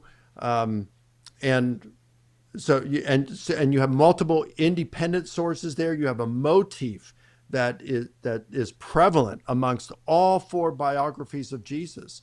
This is some of the strongest type of historical evidence one can ask for. So yes, it seems very clear that Jesus did predict his imminent death and resurrection. Now, here's an argument that I came up with 20 years ago that I called the Islamic catch-22 argument. Jesus predicted his imminent death. Okay, I just gave several reasons for thinking that he did, without assuming that the Bible is divinely inspired, without even assuming that it's even generally reliable. I just took and applied the simple criteria of authenticity, several criteria, common sense criteria that historians would use. Even general historians use these criteria. And you can conclude that Jesus predicted his imminent death. Now, either Jesus died in imminent death as he predicted, or he did not. If he did not, well, that would make him a false prophet. And that would expose the Quran as mistaken, because the Quran claims to be the exact words of God. On the other hand, if he did die, as he predicted, an imminent death, then the Quran is mistaken, because as you pointed out in Surah 4, it says that he didn't. God only made it appear that way. In either sense, the Quran is mistaken. Yeah, and if you toss in the Islamic dilemma there, in other words, if Muslims want to doubt that Jesus said these things in the Gospels, well, Allah orders us to judge by the Gospel, and so why would he be telling us to judge by a corrupt book? But yeah, this is just insane. So you have Jesus all over the Gospels predicting that he's going up to Jerusalem, where he's going to die. This is all over the place. It's straightforward claims by him, and it's in parables, and it's the reason for instituting communion, and so it's all over the place there. You have multiple independent sources. You mentioned that. Got multiple independent sources. You have our earliest actual source material in the New Testament. It's the 1 Corinthians Creed, which tons of scholars date to within 2 years of the crucifixion, and it proclaims Jesus' death for sins and his burial and his resurrection. And then you have sources outside the New Testament. You have obvious eyewitness testimony contained in the Gospels and the book of Acts. It's like if you set the bar so high that nope, this isn't a good historical case. Again, Korra, you can't. show me anything in Islam that can stand up to that level of scrutiny. You don't even have a source within the first century of Islam. You got nothing. So if you're going to be skeptical about this and the best known fact about Jesus from all these sources, great. Don't ever, ever, ever tell us you know anything about your fake prophet. Hey, let me throw in something that's pretty cool. So last year, I got to meet and become friends with a New Testament scholar named Tom Schmidt, and he's a pretty cool guy. And he came out, I think it was just last year, with an academic monograph published by Oxford University Press on the Testimonium Flavianum. That's the famous passage in Antiquities, Josephus' Antiquities of the Jews, Book 18, Section 63, where he mentions Jesus, that he performed astonishing deeds, that he gained followers from the Jews and the Gentiles, that Pilate at the instigation of the leading men among them, the Jewish leadership, that is, that Pilate crucified him, and that his disciples reported that he appeared alive to them later. Now, over the years, Josephus scholars and New Testament scholars as well, have debated on how much of the TF, Testimonium Flavianum, how much of the TF is authentic, and whether it's authentic at all. Now, back in the year 2000, 2001, I communicated with Louis Feldman, a Jewish scholar. He's since deceased, but he was the foremost Josephus scholar in the world at that point. And I said, hey, of all the Josephus scholars, how many of them, what percentage of them do you think would say that the TF, that Josephus did not write any of it? And he said, maybe at most 1 out of 3, maybe it could be 1 out of 5. He says, most people by far think that Josephus mentions Jesus there. It's what he does, said about it. And he said, I like what John Paul Meyer said. So John Paul Meyer gave a toned down form of that. So he didn't think that he mentioned resurrection, but he thought that he did mention the death of Jesus, and Feldman did as well. Well, here's the thing. Tom Schmidt argued in this monograph, and it's received some pretty good reviews so far. He argued in this monograph that TF that has come to us is essentially what Josephus wrote. He just said the tone that Josephus is using throughout, it's neutral. It's not positive. It's not negative. It's neutral. But here's what I think is pretty cool. It's Josephus's sources, who he had contact with. Now, he gives evidence that Josephus he knew James' family, right? Like James? Nope. But Wait, you have an idea. I remember hearing about this several years ago, and how they're connected to where they knew like people who would know, but I forget now who. Yeah, this just came out last year. So he personally knew Ananus II. Ananus II was the high priest. Yeah, no, I've heard this. Yeah, who put James, the brother of Jesus, to death, and as a result, he was deposed from his high priest office. Okay, so Josephus personally knew Ananus II. Now it gets even better. Guess who Ananus II? Guess who his father was? Ananus I, or also called Annas. Mm-hmm. He was the former high priest that after Jesus was arrested, they brought Jesus to Annas's house to be interrogated, according to the Gospel of John. And according to Mosaic law and the priesthood customs, the priest, Jewish priest, had on Passover, they had to be together as a family in their own house to celebrate Passover, which means that Ananus II would have been there. No, he would have been a teenager. He would have been a teenager in the house the night that Jesus, after being arrested, was brought to that house, and Ananus' II father, interrogated Jesus. But there's more. Guess who Ananus II, guess who his brother-in-law was? Caiaphas, the high priest who put Jesus to death, who turned him over, condemned Jesus, and then turned him over to Pilate and told him he needed to put him to death. So Josephus, look how close he was to the very people, the three most arch enemies of Jesus and his disciples. That is who Josephus knew or was one step away from them. That is an extraordinary finding that Schmidt made, that it's like, wow. So when he reports the death of Jesus, think of who his source were. He's got his friend Ananus II, who hated Jesus and the Christians and put his brother James to death. It's amazing. And this same Josephus reports the death of Jesus as well as the death of James, his brother. But Korras says no. Yeah, I don't think we want to get through too much more of this, Mike. This is frustratingly dumb, especially when there's stuff out there that people could research, like what you're talking about. And we're getting proof beyond a shadow of a doubt. Oh, my goodness. Well, let's see if she comes up with anything interesting right now. Other than that, we'll probably wrap it up.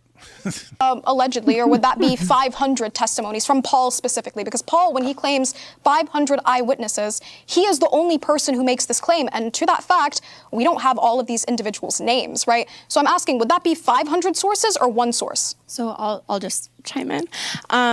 Well, something that I find interesting is you can say like 500 or one sees the 500, see Jesus, whatever, raised from the dead. The fact is like there is eyewitness accounts, but here's even like the bigger thing is like it's not just in the Bible, and it's not just with these scholars that we find like when we just Google, who saw Jesus, who wrote about Jesus. There is still documentation coming out today about people, archaeologists finding Old Testament like journals and stuff written on stone tablets claiming that they saw Jesus after he rose from the dead. There was one discovery just a few years ago, actually, that, and you can look this up afterward, like people are still discovering real people, like eyewitness accounts on tablets, on stone, on whatever it is when they do digging on archaeological sites in the Middle East. And so, again, you can look that up afterward. And I'm not sure what she's talking about here.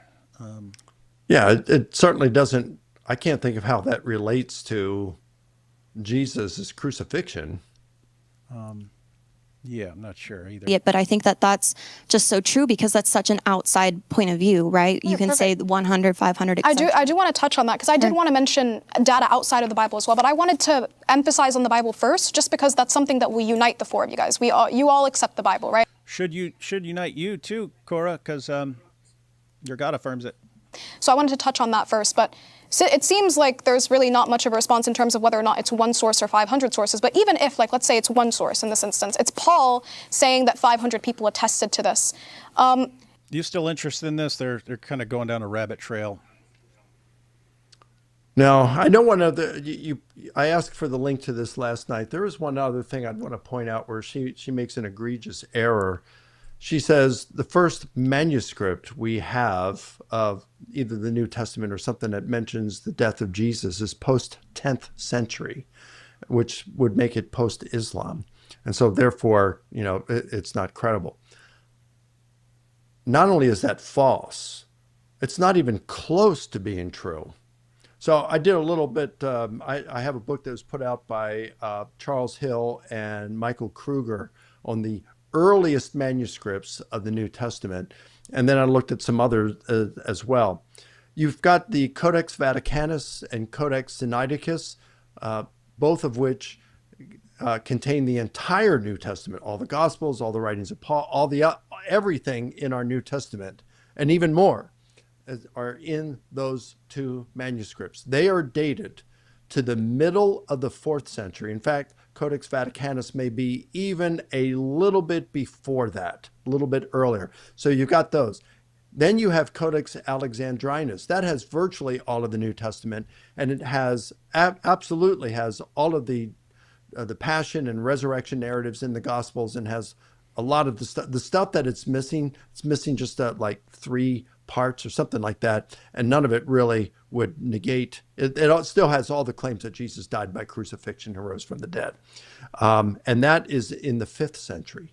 You've got in Paul's writings, you've got 2 manuscripts that date to around the year 200, and those manuscripts do contain him saying that Christ died, or that he was crucified, or that he rose from the dead.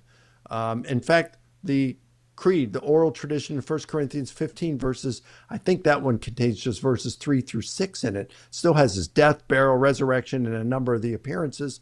That's in there. It's dated to the year 200. And I could name many more that are dated to the 3rd and 4th century. So, I mean, and that's relatively recent for the ancient literature. When you look at things like the Roman literature, I've got a book on my shelf. It's a $400 book. The title is Text and Transmission. I think a guy named Edwards is the editor for it. And it lists all the ancient Latin writings. There's 99 of them, less authors, but between them, there are 99 writings. And he says in the introduction that for all of those, the number of manuscripts that they use to create a critical Latin text for all of these, there are only about 1,700 manuscripts. And most of them, by far, most of them date between the 9th and 16th centuries. I mean, you know, you're talking about writings that are from the 1st century BC, maybe even a little bit earlier, to maybe the 4th or 5th century. And the earliest are, well, you've got a few fragments, but other than that, most of them date between the 9th and 16th centuries. Well, I'll just give you one example. The writing of Tacitus's Annals of Rome. And he's considered probably to be the greatest Roman historian. Yeah, we've got a number of manuscripts, but they can all be traced back to 2 manuscripts. And one is dated to the year, I think it's 850, and another one, I think it's 1050, something like that. 2 manuscripts. And he's writing in the early 2nd century.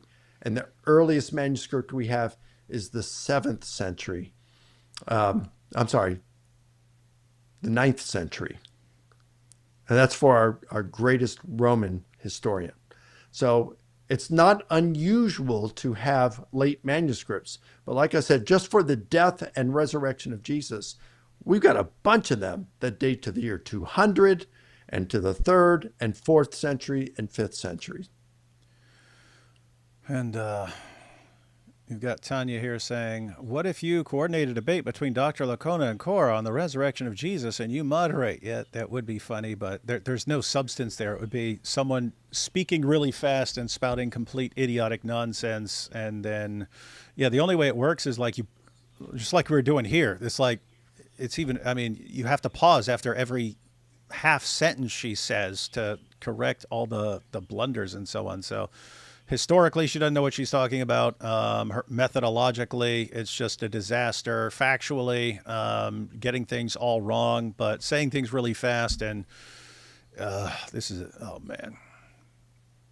Yeah, sorry, Mike, this got old real quick. That's all right. I like to stay in my own lane. Just stay to my kind of research and stuff. And yeah, I like to debate atheists and agnostics. They just come with, I think, some better arguments.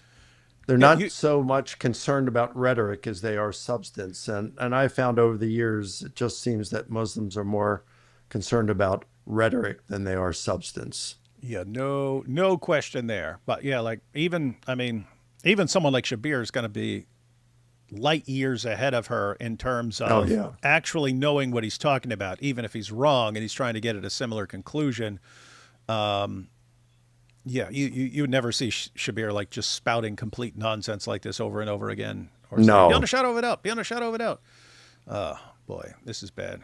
Take these last super chats. And first correction, it's from yesterday. You said yesterday that the average Muslim isn't familiar with the Yajuj story. This story is actually well known, so my claim still stands. You said well known. I said the average Muslim doesn't know it. That's something going to be well known by people and your average Muslim doesn't know it. And I'm saying this because if you talk to an average Muslim, they know Surat al-Fatiha and a couple of other passages. And other than that, they have absolutely no clue what I'm talking about. Here's my jizya. Goodness gracious. His mother was there at the cross, John 19:25. Yeah, that's the thing. It's like, it's all over the place. It was a public event. It was a public event according to the Quran itself, even though the Quran is claiming that it was a mere illusion cast by the Arabian version of Loki. Why do they want to deny it? That's just how desperate they are. That's funny. That's Ida.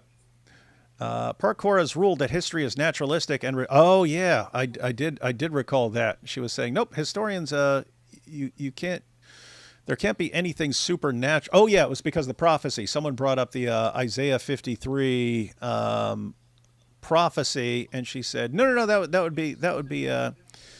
would be something miraculous, and historians wouldn't grant that. You've done a lot of work. You've done a lot of work in this, Mike. What are your thoughts on that sort of thing?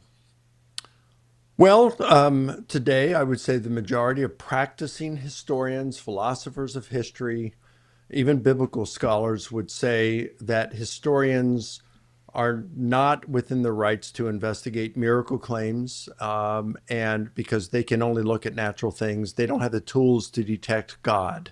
So you have like Bart Ehrman, he'll say it in a couple of different ways. He'll say if the resurrection happened to be a miracle by its very definition is the least probable explanation.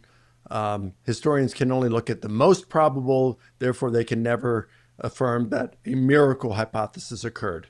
And that's one way he'd put it. I would say to that, well, when you say a miracle is the least probable explanation, answer me least probable in reference to what? Because if you're saying least probable by natural causes, I would agree that an event that of coming back to life by natural causes, if that's what you want to call a miracle, that is the least probable explanation. After being executed, come back to life by natural causes. But I wouldn't call that a miracle.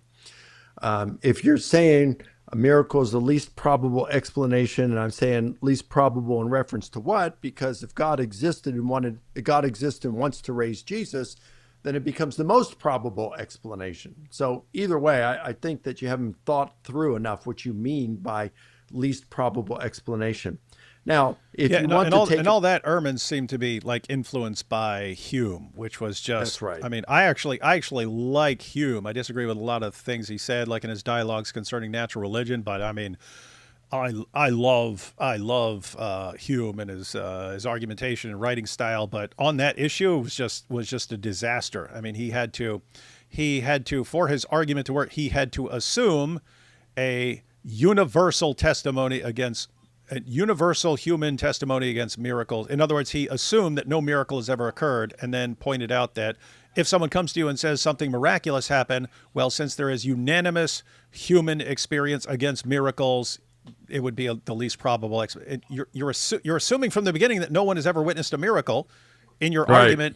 argument against a miracle. And it's funny because Craig Keener, you know him, he actually did he pointed out in his book on miracles the Pew Research study where they looked at one Christian denomination in 10 countries and asked how many people believe that they have witnessed a miracle in their lives, and they were over 200 million. One denomination in 10 countries, 200 million people believe they have witnessed a miracle. And if you thought, okay, what about all denominations in all countries? You're probably going to be over 1 billion. And Hume just takes for granted no one's ever witnessed a miracle. Okay, well that's just What if terrible and 99% stupid. of them are wrong? Yeah. You still have a lot. Yeah. So, anyways, yeah, that's super sloppy, and but it did become popular, and it's just normal part of a philosophy class to read that. And if you don't actually look at what the actual evidence is, it seems like a good argument, but people absorbed it and they didn't realize how stupid it was. Well, let me throw out one other thing. I think that we can embrace. So I have some sympathy for a portion of that argument.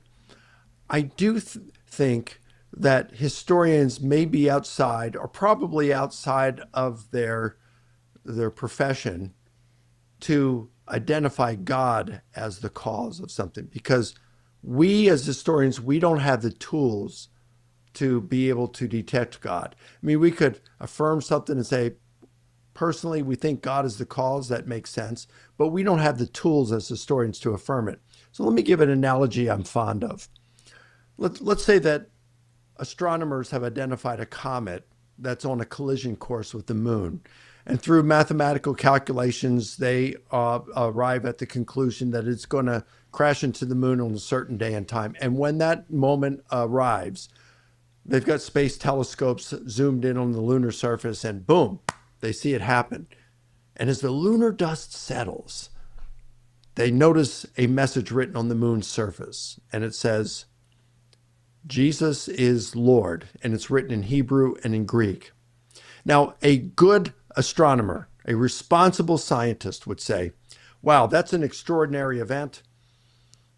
I don't have any plausible naturalistic explanation to account for how it happened. It would seem to suggest God's behind it, but as a scientist, I don't have the tools to be able to detect God as the cause. So I'm just going to have to be satisfied with affirming the occurrence of the event and leaving the cause undetermined. Now, a bad scientist would say, wow, that's an extraordinary event.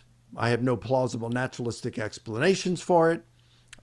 It would seem to suggest that God did it, but as a scientist, I don't have the tools to affirm or detect God as the cause.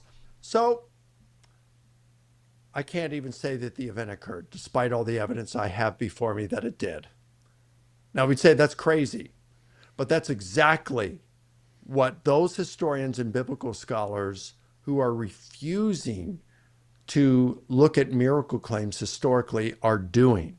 I think what we can do when it comes to, say, the resurrection of Jesus is we can look at the evidence and say, wow, it looks like something extraordinary happened. He was dead and then he was alive. That's the best historical explanation.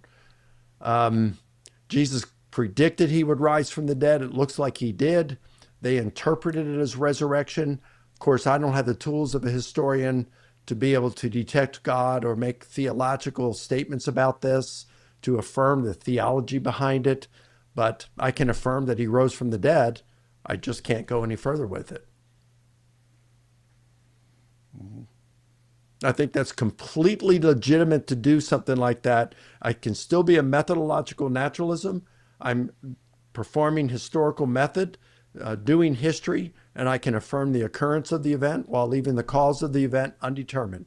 And those historians who don't like that, look, just because you can't stomach the implications of the conclusion doesn't mean you just say, well, you can't even arrive at that conclusion.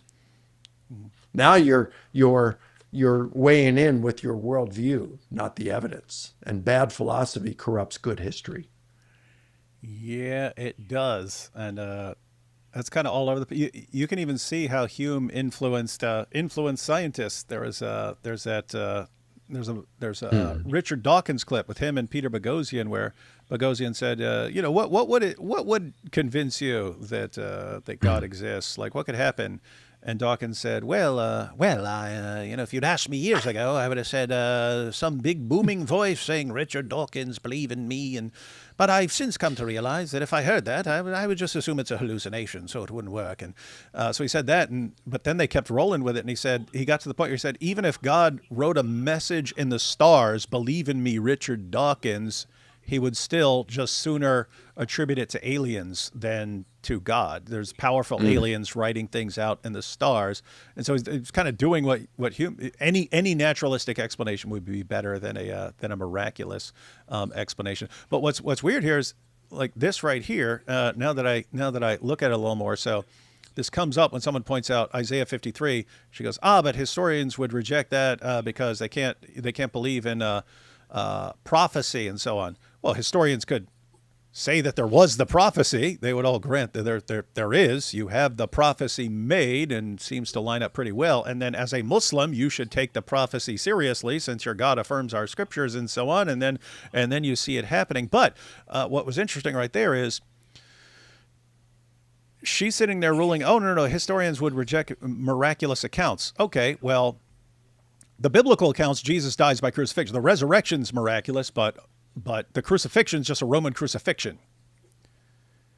If you want to go to the 2nd century and go with Basilides, okay, now he has Jesus miraculously disguising someone else and then miraculously disguising himself. And so guess what? They wouldn't take that seriously, right, Korra? And that's what the document. Oh, and they definitely would never take Surah 4, verse 157 seriously, right? Right, Korra? Like not even potentially. In other words, given the methodology that you say is standard among historians, no historian could ever accept that account, right? And never should.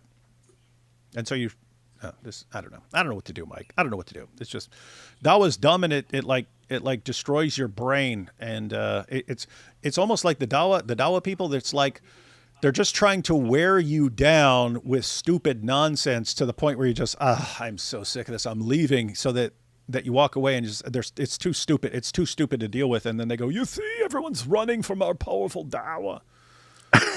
Bad stuff, man. I'm really glad that you're doing what you're doing, David. Yeah, I'll keep up with it. But it is cool. We need people like you.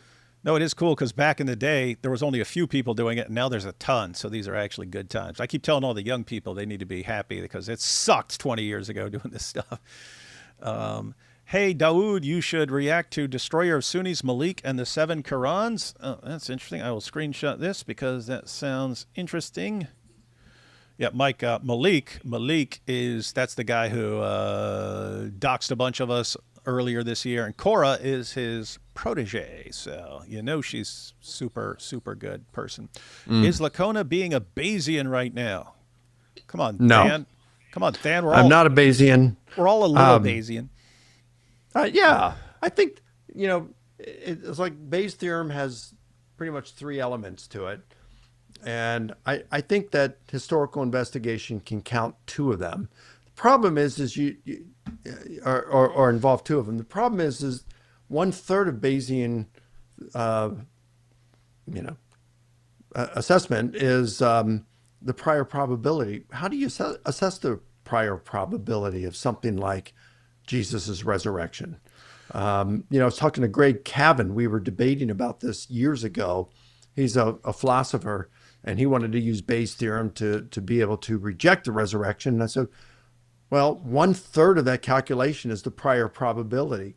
And you just don't really do that in historical investigation. It's kind of like, what's the prior probability of the U.S. dropping nukes on Japan in World War II?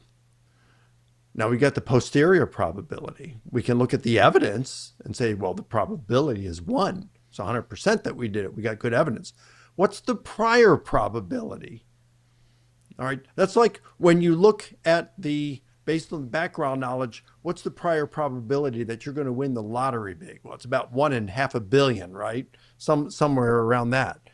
So what's the prior probability of the U.S. dropping nukes on Japan in World War II? How do you assess that? How do you assess in science, what's the prior probability of strings? Do you want the answer or not? Yeah, go ahead. Because it sounds like you just want to ask 700,000 questions about the prior probability. Yeah, well, he acknowledged later on, we had lunch together. He said, I don't know how to answer that. The thing is, how do you assess that when it comes to the resurrection of Jesus? You have to know that God exists and wanted to raise Jesus. Well, as far as Bayesians are concerned, and there are different Bayesians and so on, but generally a Bayesian is going to say that your prior probabilities are kind of your own business, based on your background knowledge, and as long as they're not violating any rules of probability, like you can't have you can't have probabilities adding up to more than one or something like that, or and you shouldn't make something zero unless it's just absolutely impossible. But in general, your prior probabilities are kind of your business. They're way more concerned with how you update your probabilities as new evidence comes in. So it would kind of be a separate issue. You would basically be discussing with someone about whether their prior probabilities that they assign are reasonable. Like how are you assigning that low a probability for that? Does that actually make sense? But yeah, the Bayesians are actually like it's the mathematics. It's okay. If you're starting with this and you do the math, then do you update your confidence level correctly as new evidence comes in? So that's kind of the Bayesian part of it. You would kind of argue on the reasonableness of the prior probabilities separately, because that's not the Bayesian part of it.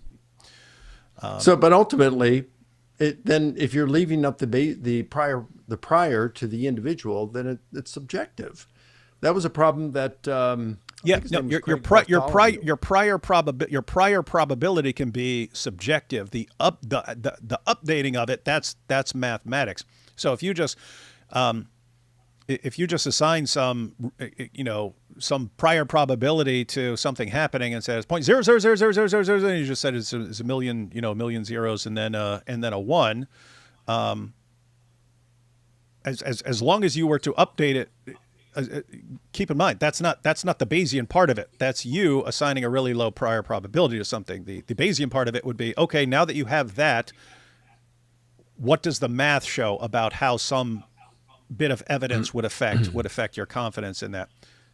In other words, you could say, hey, this new evidence shifts it just a little tiny bit, as long as you update it appropriately or something like that. Then, and by the way, I mean, given how much certain evidence would be expected given the truth of a hypothesis, but not on other hypotheses, you can actually overwhelm really, really, really, really low prior probability. Someone can say that's very, very, very slim. Okay, but this new evidence, this new evidence here, only makes sense in light of this hypothesis and has an extremely low probability on any other hypothesis, and therefore, bam, it shifts it. Well, you could have someone who, claims to have won lottery big. The prior probability is one chance in whatever, 500 million, something like that. But all of a sudden let's say you knew this person, and they show you their bank account, their investment portfolio, and it's quite impressive. And you knew that just last year they lived in a mobile home. Now they lived in a mansion. They were driving a beater. Now they got a Bentley. That's just some pretty good evidence that overcomes astronomical odds against it in the prior probability. Mm-hmm. Yep. So yes, if you said, "Hey, this person, my friend, bought one lottery ticket. What are the odds that he won?" You say like 1 in 17.1 million. You know the exact probability. Okay. Well, now I have all this evidence, and if that evidence only makes sense on the hypothesis that he actually won the lottery and doesn't, you could still have alternative hypotheses. He's maliciously lying and he stole this money and he's just lying about it and so on. But if you think that's a really low probability based on what you know about your friend and so on, then the evidence it can shift it. It can shift it. So, cool stuff. So stop hating on Bayesians, man. I don't hate on it. I just think, well, let's put it this way. Almost all historians eschew putting numerical kind of probabilities to this kind of stuff. And that's what Bayesian analysis does. They do the thing that historians aren't fond of doing. But I mean, I can understand wanting to do assign some kind of a numerical percentage to it. It's 90% probable that Jesus rose from the dead. That's kind of neat. But historians typically, it's kind of hard, and it is, you got to acknowledge, it's kind of subjective to be able to put a number to it. Yeah, but you can modify it. You can modify it for comparison, where you don't have to assign any numerical probability. You just have to say you can use it to compare two hypotheses. So suppose you were comparing theism and naturalism, right? So you could have like a Bayesian argument from evil. I did my doctoral dissertation on this. So you can say the probability of the kinds and varieties and extent of evil we have in this world is the probability of all this evil is much greater on the hypothesis of naturalism than it is on the hypothesis of theism. Therefore, the evidence massively favors naturalism over theism. Or you can make a theistic argument. You could say if you're comparing two hypotheses, theism and naturalism, and you talk about design or something like that, design and nature, fine-tuning of the cosmos, you say that evidence is much more probable on the assumption that theism is true than on the assumption that naturalism is true, and therefore the evidence massively favors theism over naturalism. So you have ways like that don't require actual inserting specific numbers. Yeah, I would refer to that as explanatory power. What you're describing there. Yeah, but it's called the odds form. It's called the odds form of Bayes' theorem. But you can actually you can actually calculate odds and stuff like that, but without even using certain numbers. But no, you can do cool stuff. You can do cool stuff with Bayes' theorem. So don't be a Bayes' theorem hater, man. We have Aussie Abe here saying, this is the most behaved I've ever seen D. Wood. No zoot jokes, just straight commentary. Is this what happens when there is no Turk on the screen? Guys, is an actual historian who interacts in scholarly circles at scholarly conferences and reading all papers, doing all the nerd stuff. And if I'm sitting here, but what about Muhammad and the zoot? Then it's gonna destroy his reputation. People will be like, look, he hangs out with this rabble here. How can we take him seriously? How can someone as respected as Dr. Lacona associate with this psychopath? Someone even said it. That was funny. Then we have is not. Let me tell you about David being a psychopath. When we met David years ago, and when we all lived in Virginia Beach and our kids were growing up, my wife and I said several times that we trusted David so much that we would not even hesitate to leave him in the house alone with our kids. And that's how much we trusted him. Now, of course, we hated our kids, but no, we would have trusted him enough with our kids. So we love David and Maria. You're ruining my reputation as a psychopath, man. I want people to be terrified of me at all times. Last two here. This is not on topic, but I have important info for you. The Serbian Orthodox Church has an unofficial price list for their services. It's all over their media sites. Google this stuff. I got to worry about those guys, man. And then last one. That story is well known by Muslims. They don't know anything about anything, Nordine. They don't know. So quit being obsessed. All right, Mike, final thoughts on Dawa responses. Has Korras shaken your confidence in the historical evidence for Jesus' death by crucifixion? And as Dawa spreads, do you think, Bart Ehrman and all these other guys are going to be like, wow, I never thought of that. Maybe we need to rethink our claims about the indisputability of Jesus' death by crucifixion? No, I don't have any concerns that informed people will fall for this garbage. But I do fear that people who are just unknown, they don't know about this stuff. They just haven't spent any time with it. And that's most people, at least here in the United States, that they'll hear this and they'll be gullible because they don't know any better. Because they spend their time on social media all the time and they're not reading. They're not, people used to really get into this kind of stuff more. They were, in the past, they were more educated on a number of things, critical thinking and things like this. People don't think critically anymore, for the most part, the average layperson. So I fear that this kind of stuff, this false propaganda, will mislead a lot of people. So I'm really thankful for the ministries like that you have and Michael Jones, and I've become familiar with God Logic recently, and your friend, the guy who used to be Apostate Prophet. He still goes by Apostate Prophet. Okay, so all those and all of those you guys who are involved in this and exposing the falsehoods of Islam, I'm very grateful to the Lord for your ministries. So keep up the good work, brother. Yeah, that was actually an important point, guys. It's what Korra's doing right here is not going to persuade any informed, intelligent person who knows anything about history. But guess what? Most people aren't in that category. You have tons of people who don't know about history. You have tons of stupid people in the world. You have tons of gullible people in the world.